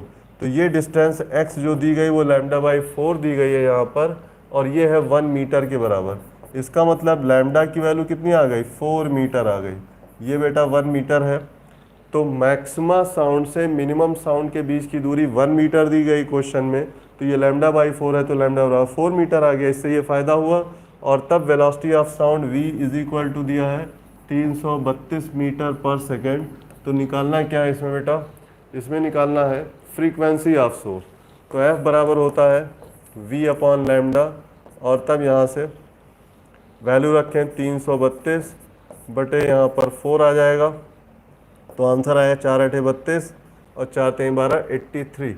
तो 83 हर्ट्स वैल्यू आ गई, तो इसका आंसर आ गया 83 हर्ट्स। बहुत बढ़िया सवाल है। एक सोर्स है, एक रिफ्लेक्टर है, बीच में मैक्सिमा मिनिमा फॉर्मेशन हो रहा है, तो बेटा ये स्टेशनरी वेव, ये कोई यंग डबल स्लिट या इंटरफेरेंस का मैक्सिमा मिनिमा नहीं, क्योंकि उसमें तो एक ही सोर्स है। और यंग डबल स्लिट मतलब इंटरफेरेंस में 2 सोर्स होते हैं, तो यहाँ सिंगल सोर्स है, इसलिए स्टेशनरी वेव फॉर्मेशन रिफ्लेक्टर से करा सकते हैं। चलिए आगे बढ़ते हैं नेक्स्ट क्वेश्चन पे।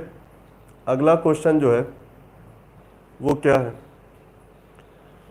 अगला क्वेश्चन बेटा क्वेश्चन नंबर 33। क्वेश्चन नंबर 33 में यहाँ देखो ये आ गया, 2 waves of same frequency travel in opposite direction in a medium with amplitude ratio 3:5। मतलब A1 A2 का रेशियो दिया है, A1/A2, ये रेशियो 3/5 दिया है। तब कह रहे हैं calculate ratio of intensities at antinode and node. मतलब एंटी नोड पे इंटेंसिटी और नोड पर इंटेंसिटी का रेशियो बताओ। एक्चुअली ये मैक्सिमा मिनिमा का ही रेशियो है, आई मैक्स और आई मिनिमम। और तब आई मैक्स की वैल्यू बेटा A1 + A2 हम लोग ने इंटरफेरेंस में पढ़ी थी, सेम वही लेना है। यहाँ A1 डिफरेंस A2 लेना है, इसका होल स्क्वायर। और तब आप A1 A2 की ये 3 और 5 वाली वैल्यू ले सकते हो। तो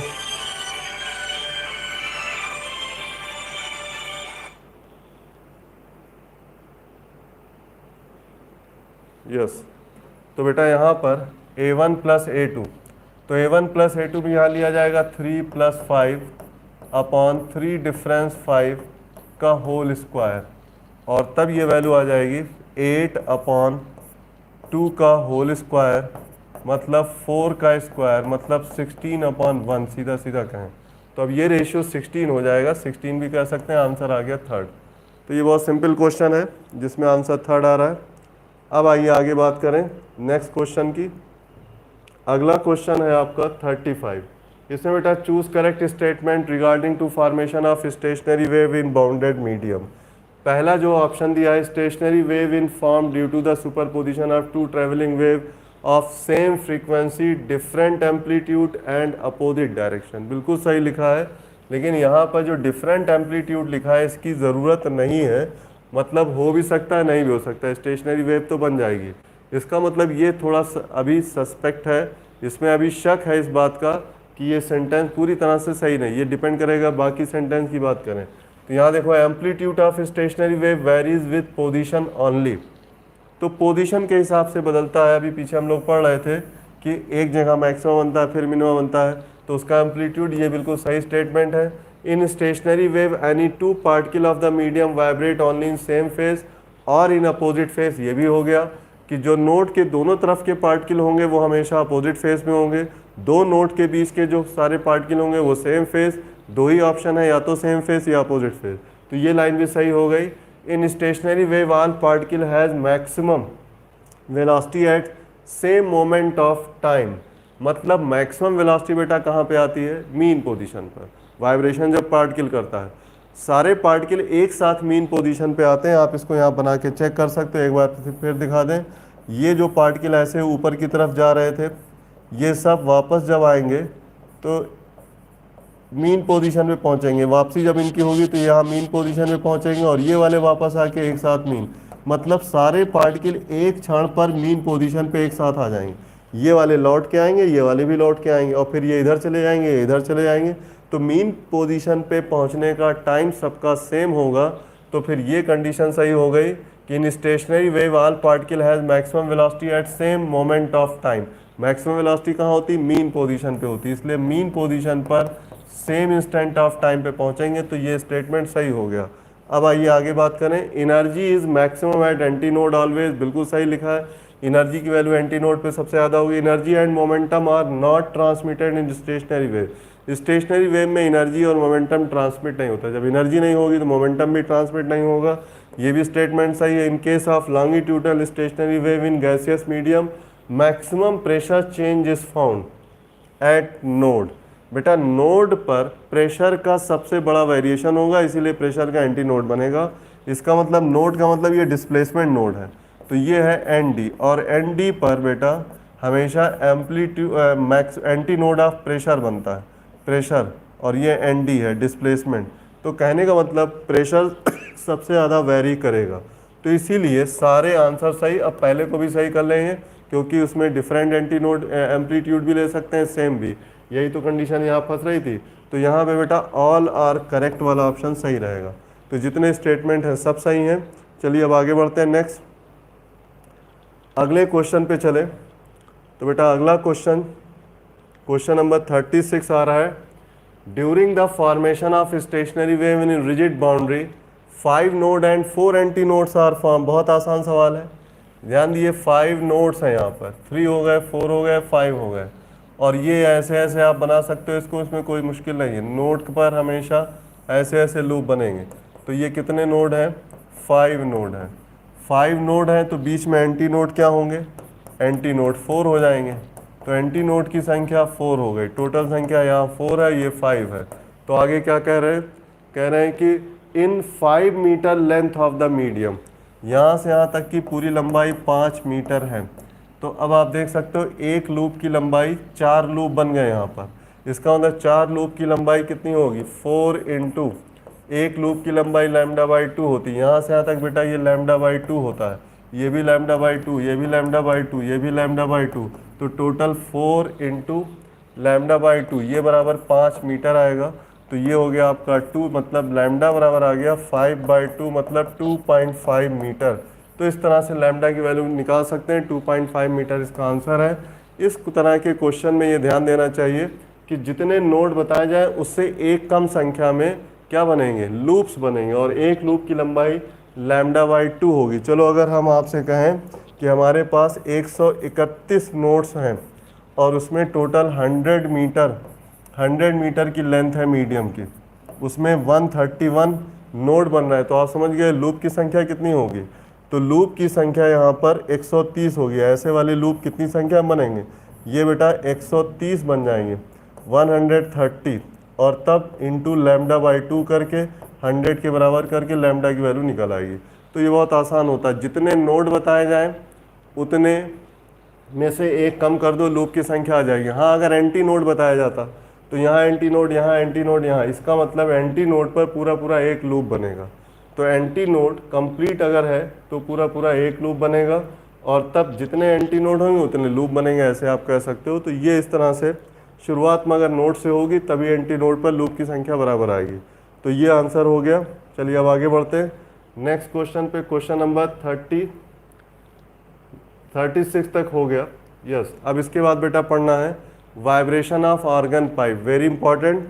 ऑर्गन पाइप जो होता है 2 तरह का होता है, क्लोज एंड ओपन। आइए अपने बोर्ड पर चलते हैं। तो यहाँ पर बेटा ऑर्गन पाइप के बारे में पढ़ना है। तो इस पे क्वेश्चन सबसे ज़्यादा आते हैं, ऑर्गन पाइप क्या है। ऑर्गन पाइप एक तरह के सिलेंड्रिकल पाइप्स हैं, और ये 2 तरह के होते हैं, सिलेंड्रिकल शेप में होते हैं, सिलेंड्रिकल पाइप्स हैं, और ये 2 तरह के होते हैं।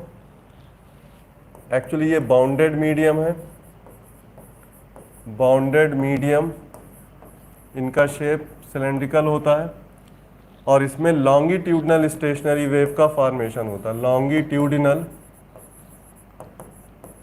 स्टेशनरी वेव का फॉर्मेशन होता है। लॉन्गिट्यूडनल स्टेशनरी वेव का है तो ये बेटा साउंड वेव है। साउंड वेव से स्टेशनरी वेव बनती है, साउंड की स्टेशनरी वेव का फॉर्मेशन होता है। अब ये 2 तरह के होते हैं ऑर्गन पाइप, 2 प्रकार के होते हैं। पहला है open organ pipe, open organ pipe. Open organ pipe में एक दोनों सिरा ओपन होगा, इसको इस तरह से आप बना सकते हो, इधर भी खुला होगा, इधर भी खुला होगा, तो ये दोनों एंड ओपन होता है, both and open, both and open होता है। क्लोज आर्गन पाइप जो दूसरा वाला है उसमें एक end open end one end close, तो दूसरा जो है closed organ pipe. Closed organ pipe में यहाँ पर बेटा एक सिरा तो खुला होगा, एक बंद होगा, और ये ओपन एंड है और ये क्लोज्ड एंड है। तो इस तरह से ऑर्गन पाइप का ये तरीका है। अब आइए बात करें आगे। सबसे पहले क्लोज आर्गन पाइप, तो स्टेशनरी वेव का फॉर्मेशन कैसे होता है, ये बहुत इंपॉर्टेंट है यहाँ पर, क्योंकि इसी पे सबसे ज़्यादा फॉर्मूले बनाने हैं, इसी पे क्वेश्चन आते हैं। तो अब आगे आ जाओ, ओपन, पहले क्लोज वाला लेते हैं, सॉरी, क्लोज आर्गन पाइप की बात करें तो क्लोज आर्गन पाइप क्या होता है। Close organ pipe, close organ pipe में स्टेशनरी वेव का फॉर्मेशन कैसे होगा ये आपको दिखाएं। मान लो इसको अब हम ऐसे बना रहे हैं, यहाँ पे ये सिरा क्लोज है, किसी बाहरी सोर्स से जैसे ट्यूनिंग फॉर्क है, ट्यूनिंग फॉर्क वाइब्रेट करता है तो इसमें साउंड वेव अंदर जाती है, तो ये जो साउंड वेव का फॉर्मेशन हो रहा है ये इसके अंदर जाएगी। अब जब साउंड वेव इसके अंदर जाएगी तो यहाँ से बेटा ऐसे ऐसे यहाँ रिफ्लेक्ट होगी, और रिफ्लेक्ट होने के बाद फिर ये वापस आएगी। तो होगा क्या कि यहाँ पर स्टेशनरी वेव का पैटर्न बनेगा, मतलब आने वाली वेव और यहाँ से जाने वाली वेव है, ऐसे दोनों कंबाइंड हो जाएंगी, रिफ्लेक्शन यहाँ से मिलेगा एंड से, तो एंड से रिफ्लेक्शन मिलेगा, तो फिर स्टेशनरी वेव का फॉर्मेशन होगा। अब एक बहुत बढ़िया रूल है यहाँ पर, इस डायग्राम को हम हटा रहे हैं, और वो रूल ये है कि जब भी स्टेशनरी वेव का फॉर्मेशन होगा तो वाइब्रेशन दिखाई देगा हमें, और रेगुलर जो वाइब्रेशन होते हैं उसी को हमें पढ़ना है, इर्रेगुलर की बात नहीं कर रहे हैं। रेगुलर वाइब्रेशन में हमेशा क्लोज एंड पर नोड बनेगा और ओपन एंड पर एंटी नोड बनेगा, तो हमें तेज आवाज़ सुनाई देगी। तो यहाँ तेज आवाज़ सुनने पर भी हम कहेंगे कि आर्गन पाइप रेजोनेंस कर रहा है। तो आर्गन पाइप का जो रेजोनेंस का पैटर्न है उसे यहाँ समझना है। रेजोनेंस की कंडीशन क्या होती है, रेजोनेंस की कंडीशन में ओपन एंड पर क्या बनता है, एंटी नोड फॉर्मेशन होता है, एंटी नोड, तभी बढ़िया वाइब्रेशन सुनाई देता है। और क्लोज एंड पर नोड का फॉर्मेशन होता है। ये आर्गन पाइप की सबसे बड़ी विशेषता है। यही वाले तरीके पे जो वाइब्रेशन होता है उसी को हम लोग रेगुलर वाइब्रेशन बोलते हैं, वही हमें करना है।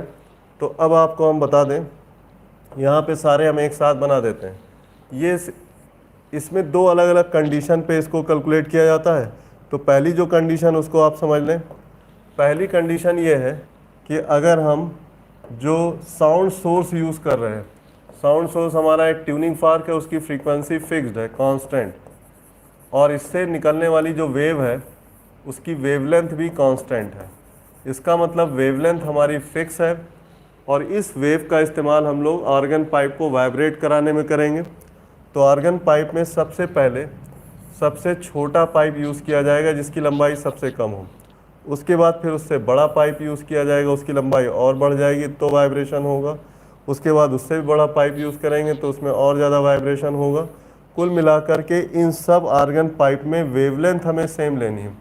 तो अगर हम वेवलेंथ सेम लेंगे और एंटी नोड यहाँ बनाना होगा तो ये ऐसे नोड बनेगा, यहाँ एंटी नोड, ऐसा पहला वाइब्रेशन होगा, तभी हम कहेंगे कि ये सबसे पहला वाइब्रेशन है। इसमें सबसे, यहाँ पे आप देख सकते हो कि वेवलेंथ यहाँ पर बेटा क्या है, कांस्टेंट है, और इसमें आर्गन पाइप की लंबाई कम है, यहाँ एंटी नोड बन रहा है, यहाँ नोड बन रहा है। अब अगर हम आगे इसमें पाइप की लंबाई और बढ़ा दें तो अगला पैटर्न इस तरह से बनता है, और इसमें ये आ जाता है, एंटी नोड यहाँ पर बनेगा, एंटी नोड, फिर नोड, फिर एंटी नोड, फिर नोड, ऐसे बनेगा। और आर्गन पाइप की लंबाई अगर बढ़ा दें तो सेम ट्यूनिंग फॉर्क यहाँ है, वही ट्यूनिंग फॉर्क यहाँ, वही ट्यूनिंग फॉर्क यहाँ, सेम वेव फिर इस्तेमाल होगी, और इस तरह से ये वेव पैटर्न इस तरह से घूमेगा, और तब यहाँ पर नोड और फिर anti node, node anti node formation होगा। कुल मिला के एंटी नोड, फिर नोड, फिर एंटी नोड, फिर नोड, फिर एंटी नोड, फिर नोड, इस तरह से बनेगा। आपने इतनी देर में क्या समझा? सेम वेव को हमने यूज़ किया, आर्गन पाइप की लंबाई बढ़ाते जा रहे हैं और इसमें हमेशा मुंह पर एंटी नोड बन रहा है। तो ये जो पैटर्न होता है स्टेशनरी वेव का, ये और बड़ा हो जाएगा और बड़ा हो जाएगा। तो आप देख सकते हो इसकी कुछ फिक्स लंबाइयाँ होंगी, इसे हम L1 कह लें, इसे L2 कह लें, इसे L3 कह लें। तो ये जो लंबाई होगी ये फिक्स वैल्यू होगी और इनका जो रेशियो होता है बेटा ये 1:3:5 आता है। कैसे? आप देख सकते हो यहाँ पर वेव की वेलोसिटी से यहाँ पर हम इसमें लेंथ की वैल्यू को लैम्डा से रिलेट करके लिख सकते हैं। अगर आपसे कहें नोड एंटी नोड तो ये लंबाई कितनी है? ये λ/4 है। यहाँ पे देखो ये 3 पार्ट हो गए तो ये 3 λ/4 हो गया, क्योंकि एक पार्ट λ/4 λ/4 λ/4। ऐसे ही यहाँ पे देख सकते हैं आप कितने पार्ट हो गए। नोड एंटी नोड के बीच का गैप 1 2 3 4 5, तो ये बेटा 5 λ/4 हो गया। तो इस प्रकार से हम कह सकते हैं कि यहाँ पर पहली वाली लेंथ L1 ये है λ/4, दूसरी वाली लेंथ L2 है 3 λ/4, तीसरी वाली लेंथ L3 है 5 λ/4। तो आप अलग अलग मोड आप देख रहे हो, तो L1 ratio L2 ratio L3 and so on, ये रेशियो आ जाएगा 1:3 ratio 5 ratio 7 and so on. तो ये ऑड नंबर रेशियो बनता है, ऑड नंबर रेशियो। अब एक बात और समझिए कि ये जो अलग अलग वाइब्रेशन आप देख रहे हो इनके बहुत बढ़िया बढ़िया नाम है। पहला जो तरीका है वाइब्रेशन का, इसमें सबसे मिनिमम लेंथ है और इसे कहते हैं फंडामेंटल मोड, और फंडामेंटल मोड की लेंथ है ये। तो ये कहलाता है पहला तरीका फंडामेंटल मोड का।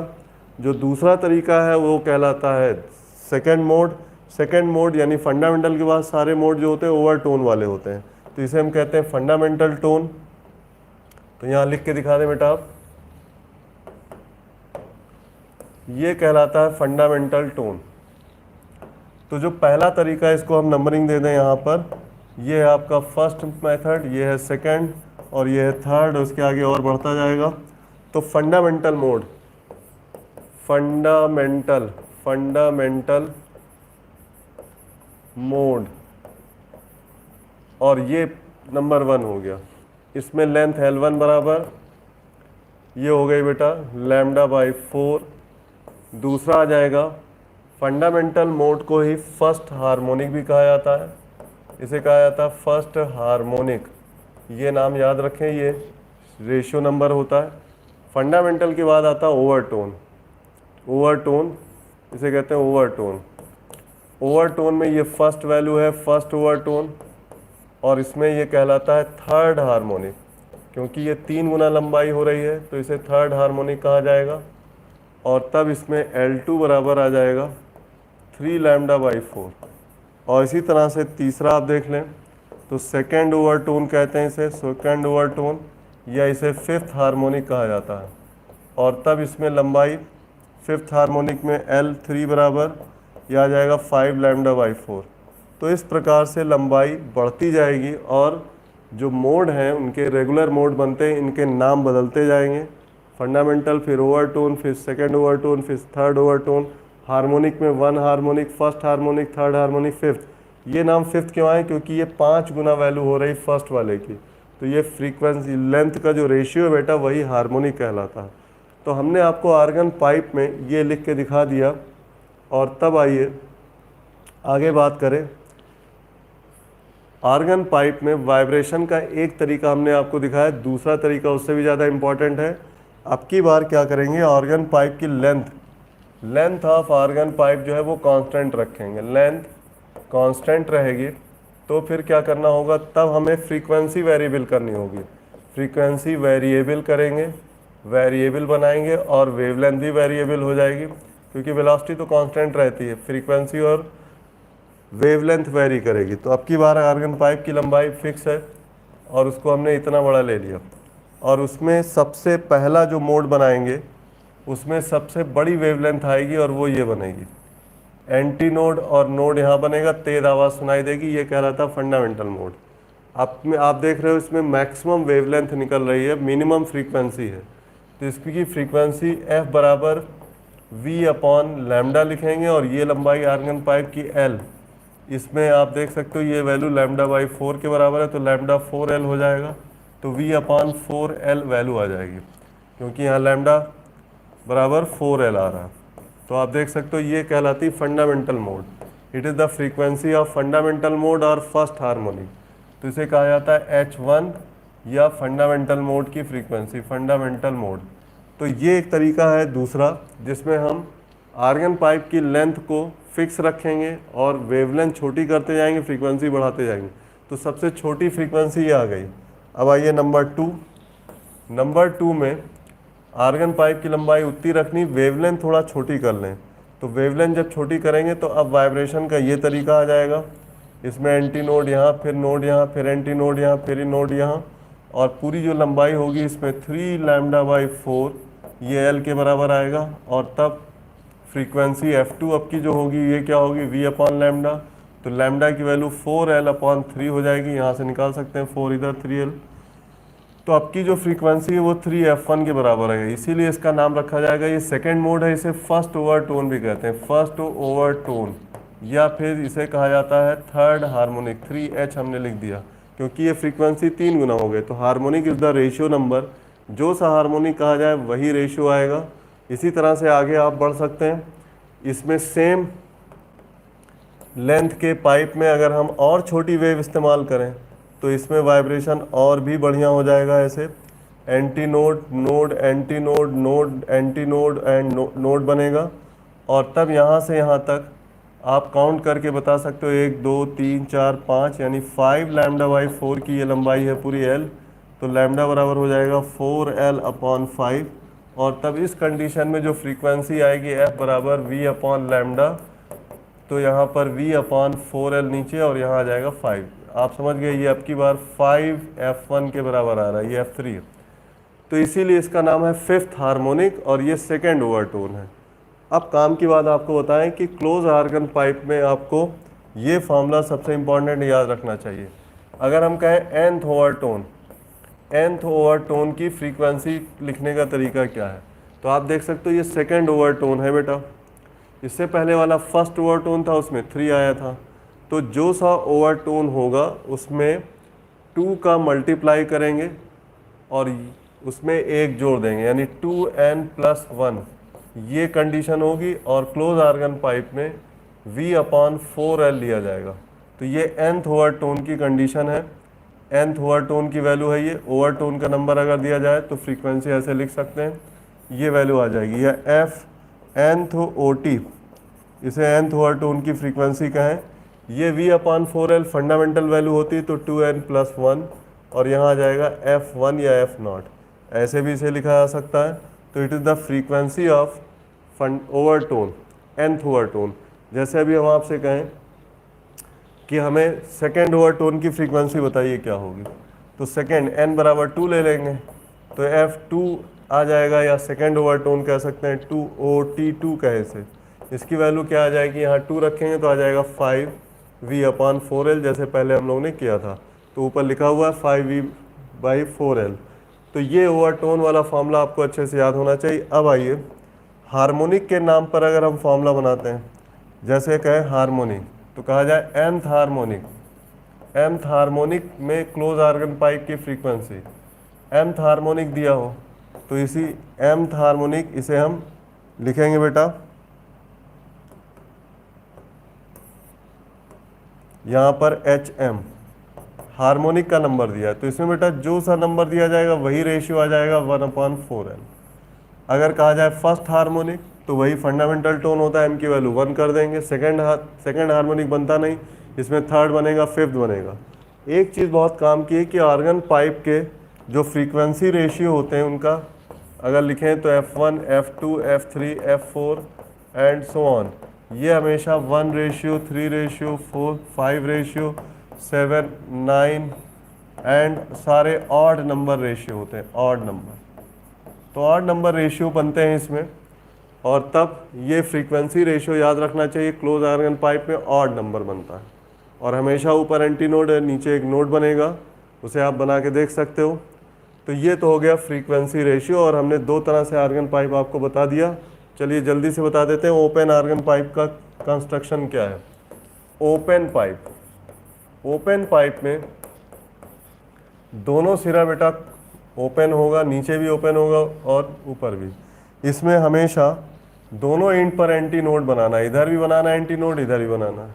तो इसका मतलब क्या हुआ, तो एंटी नोड जब दोनों एंड पे बनेगा तो यहाँ पर ये एंटी नोड और ये एंटी नोड हो जाएगा और बीच में एक नोड बन सकता है मिनिमम। तो इसमें बेटा फंडामेंटल वैल्यू जब हम निकालेंगे, fundamental tone, fundamental tone, fundamental tone कह सकते हैं इसमें F1।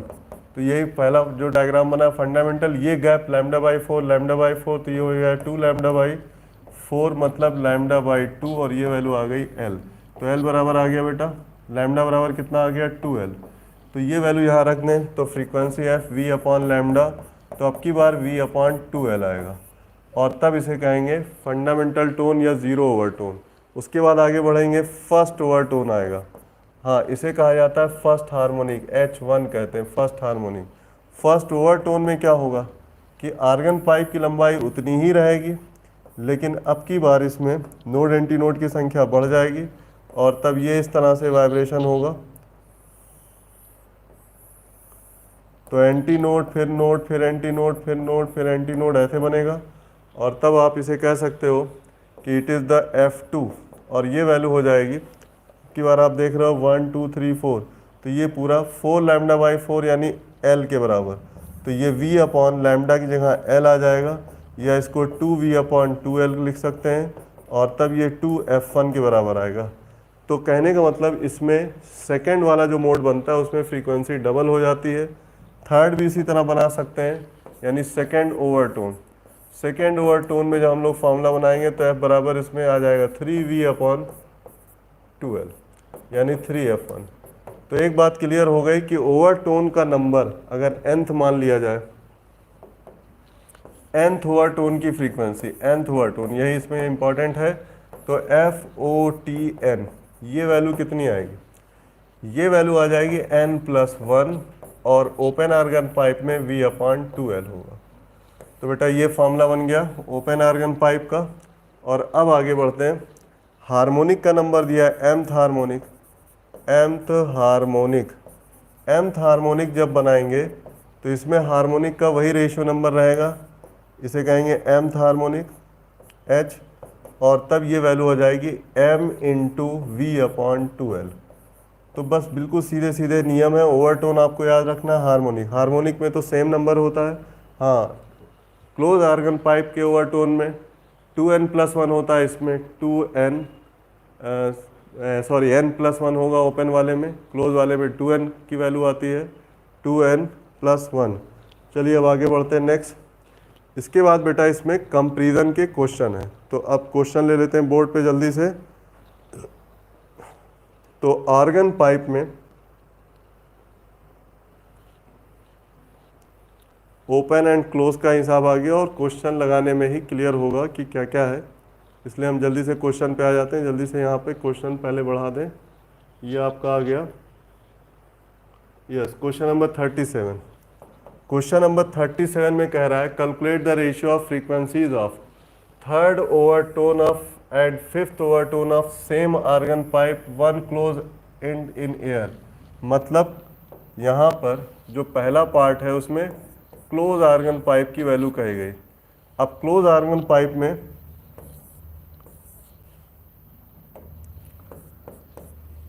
nth ओवरटोन का फॉर्मूला क्या होता है, फ्रीक्वेंसी f बराबर 2n+1 × v/4L होता है। इस आधार पे अगर देखा जाए तो थर्ड ओवरटोन फिफ्थ ओवरटोन, तो अगर हमें रेशियो निकालना है थर्ड ओवरटोन OT3/FOT4, तो ये रेशियो क्या होगा, थर्ड एंड फिफ्थ ओवरटोन है, सॉरी फिफ्थ ओवरटोन के लिए। तो यहाँ पे बेटा 3 रख देंगे तो आ जाएगा 2 × 3+1 और यहाँ आ जाएगा 2 × 5+1, तो ये हो जाएगा 6 7 और ये हो जाएगा आपका 11। तो 7/11 आ जाए क्योंकि v/4L रेशियो बनाने में कैंसिल हो जाएगा।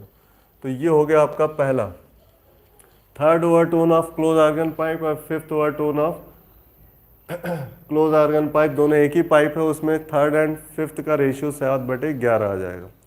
चलिए अब आगे बढ़ते हैं। सेकेंड क्वेश्चन में लिखा fundamental tone of closed organ pipe to fundamental tone of open organ pipe. तो ठीक है, क्लोज में फंडामेंटल का फॉर्मूला क्या होता है, एफ सी बराबर होता है वी अपॉन 4L, और ओपन में फंडामेंटल का फॉर्मूला क्या होता है, एफ ओ कहे इसे तो ये होता है वी अपॉन 2L। अब दोनों का रेशियो ले लें तो f c upon f open, तो यहाँ देखो 1/4 आ जाएगा यहाँ पर, और इसमें 2 ऊपर आ जाएगा तो इट इज़ 1/2। तो कहने का मतलब क्लोज अपॉन ओपन का रेशियो 1/2 आएगा दूसरे क्वेश्चन का आंसर। चलिए नेक्स्ट आइए अगले क्वेश्चन पे चलते हैं। इसमें अगला क्वेश्चन है इसमें third, fundamental tone of close organ pipe to fundamental tone of open organ pipe of same length. अब लेंथ बराबर है तो वही चीज़ आ गई, सॉरी इसमें एक इधर वाला छूट गया, fourth overtone and fifth harmonic of close organ pipe. Second वाले की बात करें, fourth overtone to fifth harmonic of close organ pipe. ठीक है, तो पहले हमें क्लोज आर्गन पाइप का फोर्थ ओवर टोन OT4 लिखना है, तो ये बेटा हो जाएगा 2 × 4 + 1 V अपॉन 4L, तो ये वैल्यू आ जाएगी 9/4 V अपॉन L, ऐसे कर सकते हैं। अब आइए इसी सेम आर्गन पाइप में फिफ्थ हार्मोनिक लेना है, तो ये H5 की वैल्यू है, और fifth harmonic of close organ pipe, तो क्लोज आर्गन पाइप में fifth harmonic 5V upon 4L हो जाएगा, तो 5/4V/L होगा। अब इन दोनों का रेशियो लेना है, FOT4 अपॉन FH5, ये रेशियो दोनों की अलग अलग वैल्यू निकालनी, V/L कैंसिल हो जाएगा, 9/4 ये वैल्यू आएगी, और यहाँ पे आएगा 5/4, 4 कैंसिल, आंसर हो गया 9/5। तो उम्मीद है ये समझ गए होंगे सेकंड। अब आइए फोर्थ वाला क्वेश्चन। फोर्थ में देखो क्या है, फोर्थ वाले क्वेश्चन में कहा गया है कि third harmonic to fifth harmonic of two close organ pipe of length ratio 3:1 in same gaseous medium. ठीक है, अब की बात दो क्लोज आर्गन पाइप हैं, मगर उनकी लंबाइयों का रेशियो 3:1 दिया है। तो चलिए आगे बढ़ते हैं। पहले हम लोग third harmonic close organ pipe का लिखेंगे, तो इसे S3 कहेंगे, और इसमें आएगा 3V अपॉन यहाँ पे आएगा 4L1। अब ये L1 इसलिए लिख रहे हैं क्योंकि ये क्लोज की लेंथ है, इसे LC भी लिख सकते हैं। उसके बाद यहाँ पर दूसरा कौन सा, फिफ्थ हार्मोनिक, तो H5 की वैल्यू लिखनी है, यहाँ आ जाएगा 5V अपॉन 4L2 लिखना है। अब इसका रेशियो आप बना दें, FH3 अपॉन FH5, ध्यान देने की बात है 3V, और यहाँ 3/5 तो रहेगा ही, और ये V अपॉन 4 की वैल्यू कैंसिल हो जाएगी, नीचे L1 आ जाएगा, ऊपर L2 चला जाएगा, ये इसके उल्टे रेशियो में। अब ये रेशियो कितना आएगा, 3/5, L1 L2 रेशियो 3/1 दिया है, तो यहाँ पे उल्टा रेशियो 3/1, यहाँ लिख के दिखाया L1 अपॉन L2 रेशियो बेटा 3/1 दिया है, तो अब ये 3 कैंसिल, आंसर 1/5 आ गया। तो अलग अलग कोई भी दो फ्रीक्वेंसी का रेशियो पूछा जाए, आप उसे पहले अलग अलग लिख लो, बाद में रेशियो बना सकते हो, किसी भी तरह से कंपेयर हो सकता है। चलिए नेक्स्ट क्वेश्चन पे चलते हैं।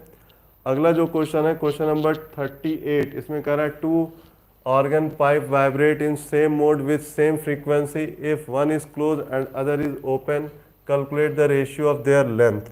इसका मतलब दोनों की फ्रीक्वेंसी का फॉर्मूला लिख लेना चाहिए।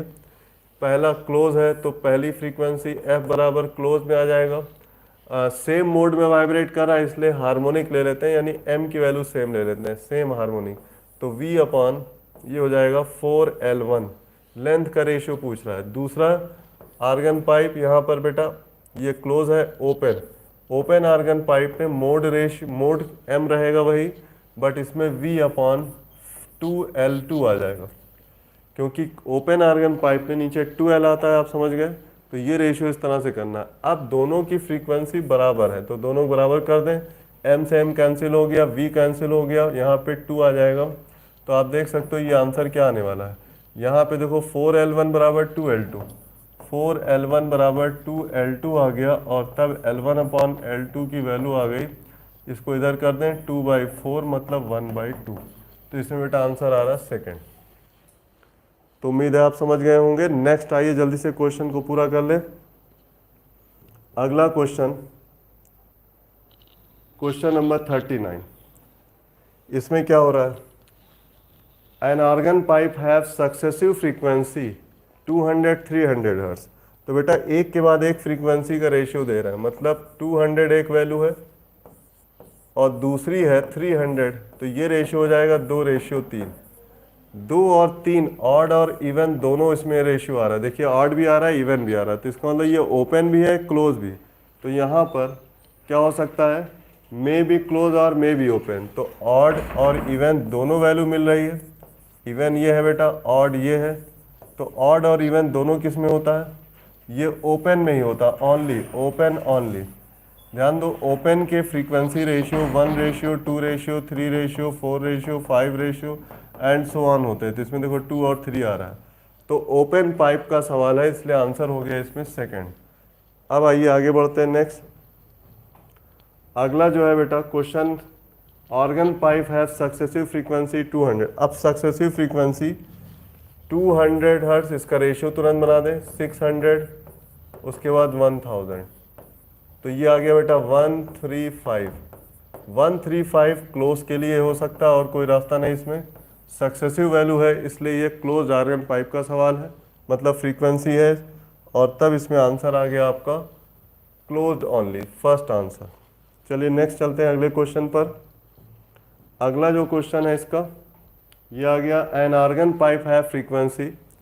अब की बार फ्रीक्वेंसी में सक्सेसिव वर्ड नहीं है, तो अब तो कोई भी आंसर हो सकता है। 100 है एक वैल्यू, 300 है, 500 है, इसका मतलब ये 135 तो आ रहा है, मगर ओपन में और क्लोज में दोनों ऐसा हो सकता है। कैसे पता, अगर आप क्लोज आर्गन पाइप का रेशियो निकालोगे तो आएगा 1357, और ओपन आर्गन पाइप जब आप लिखोगे तो ओपन आर्गन पाइप में 1:2 3:4 आएगा, 5 आएगा, तो इसमें 135 आ गया।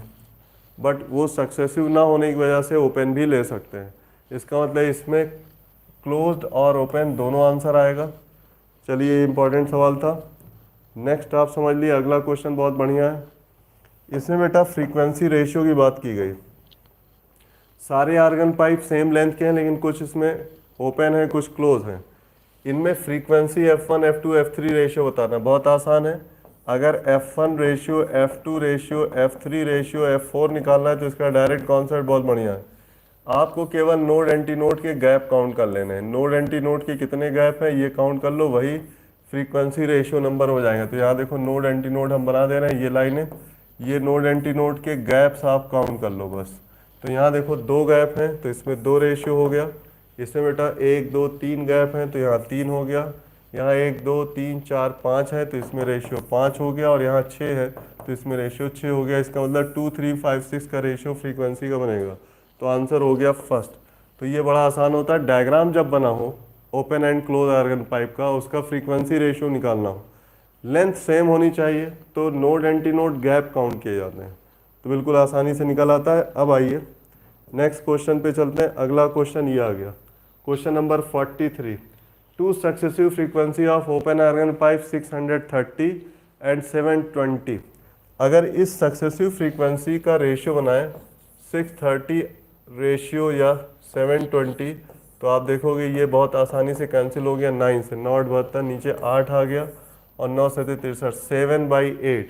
Calculate fundamental frequency. इसका मतलब ये जो फ्रीक्वेंसी थी 7/8 है, ओपन आर्गन पाइप में है, तो ये F1 रेशियो F2 की वैल्यू 7:8 दी है। तो अब ये 7th वाली जो रेशियो है, ये 7वां हार्मोनिक है, ये 8वां हार्मोनिक है, यही तो रेशियो नंबर होता है। तो 7/8 से पता चल गया 7th हार्मोनिक की फ्रीक्वेंसी है।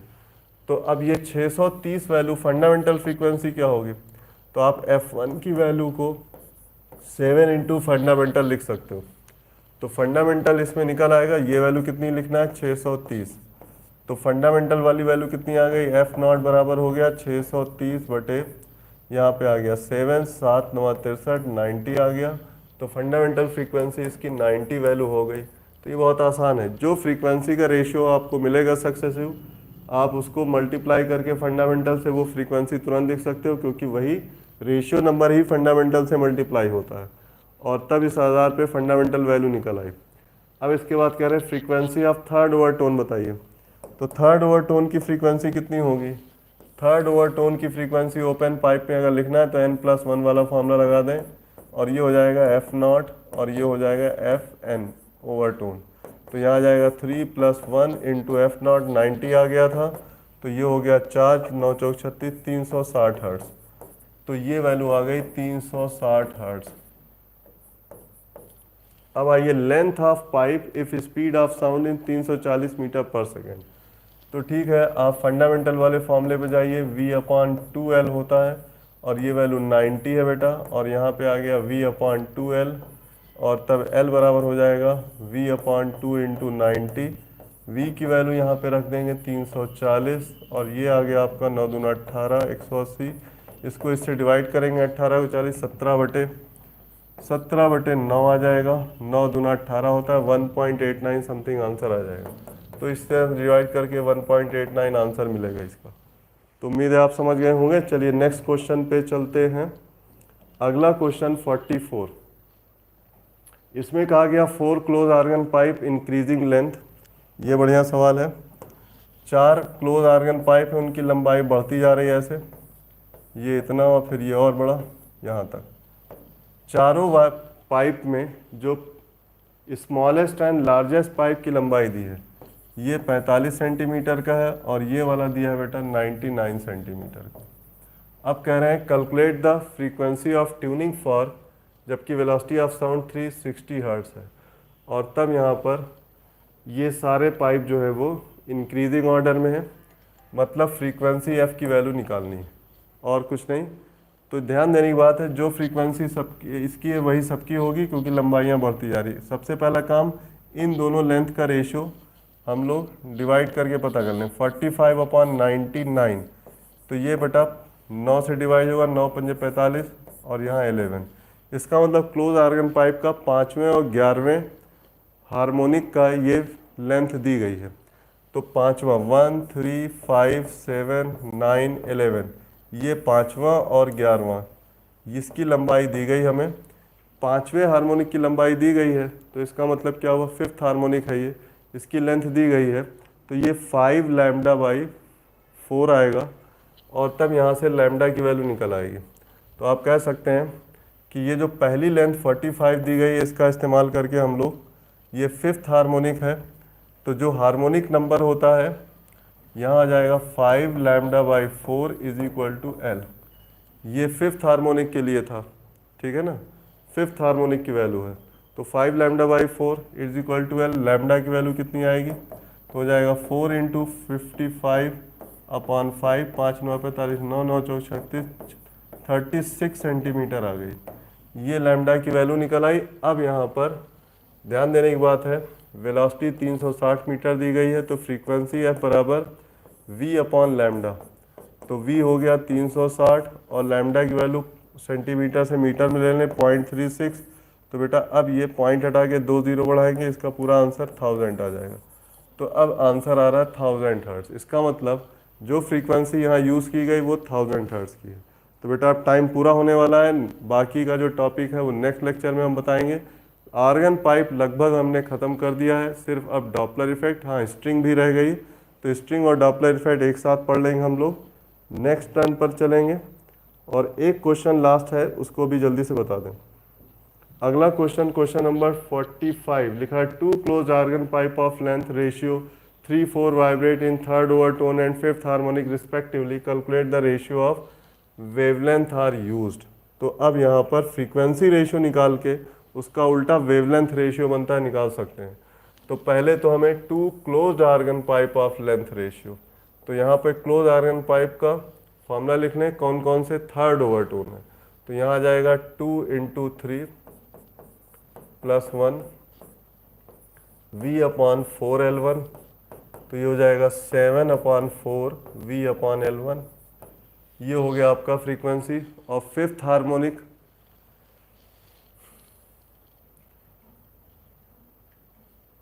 तो ratio 3 4, length ratio 3 4, third overtone 5th overtone respectively, calculate the ratio of wavelength.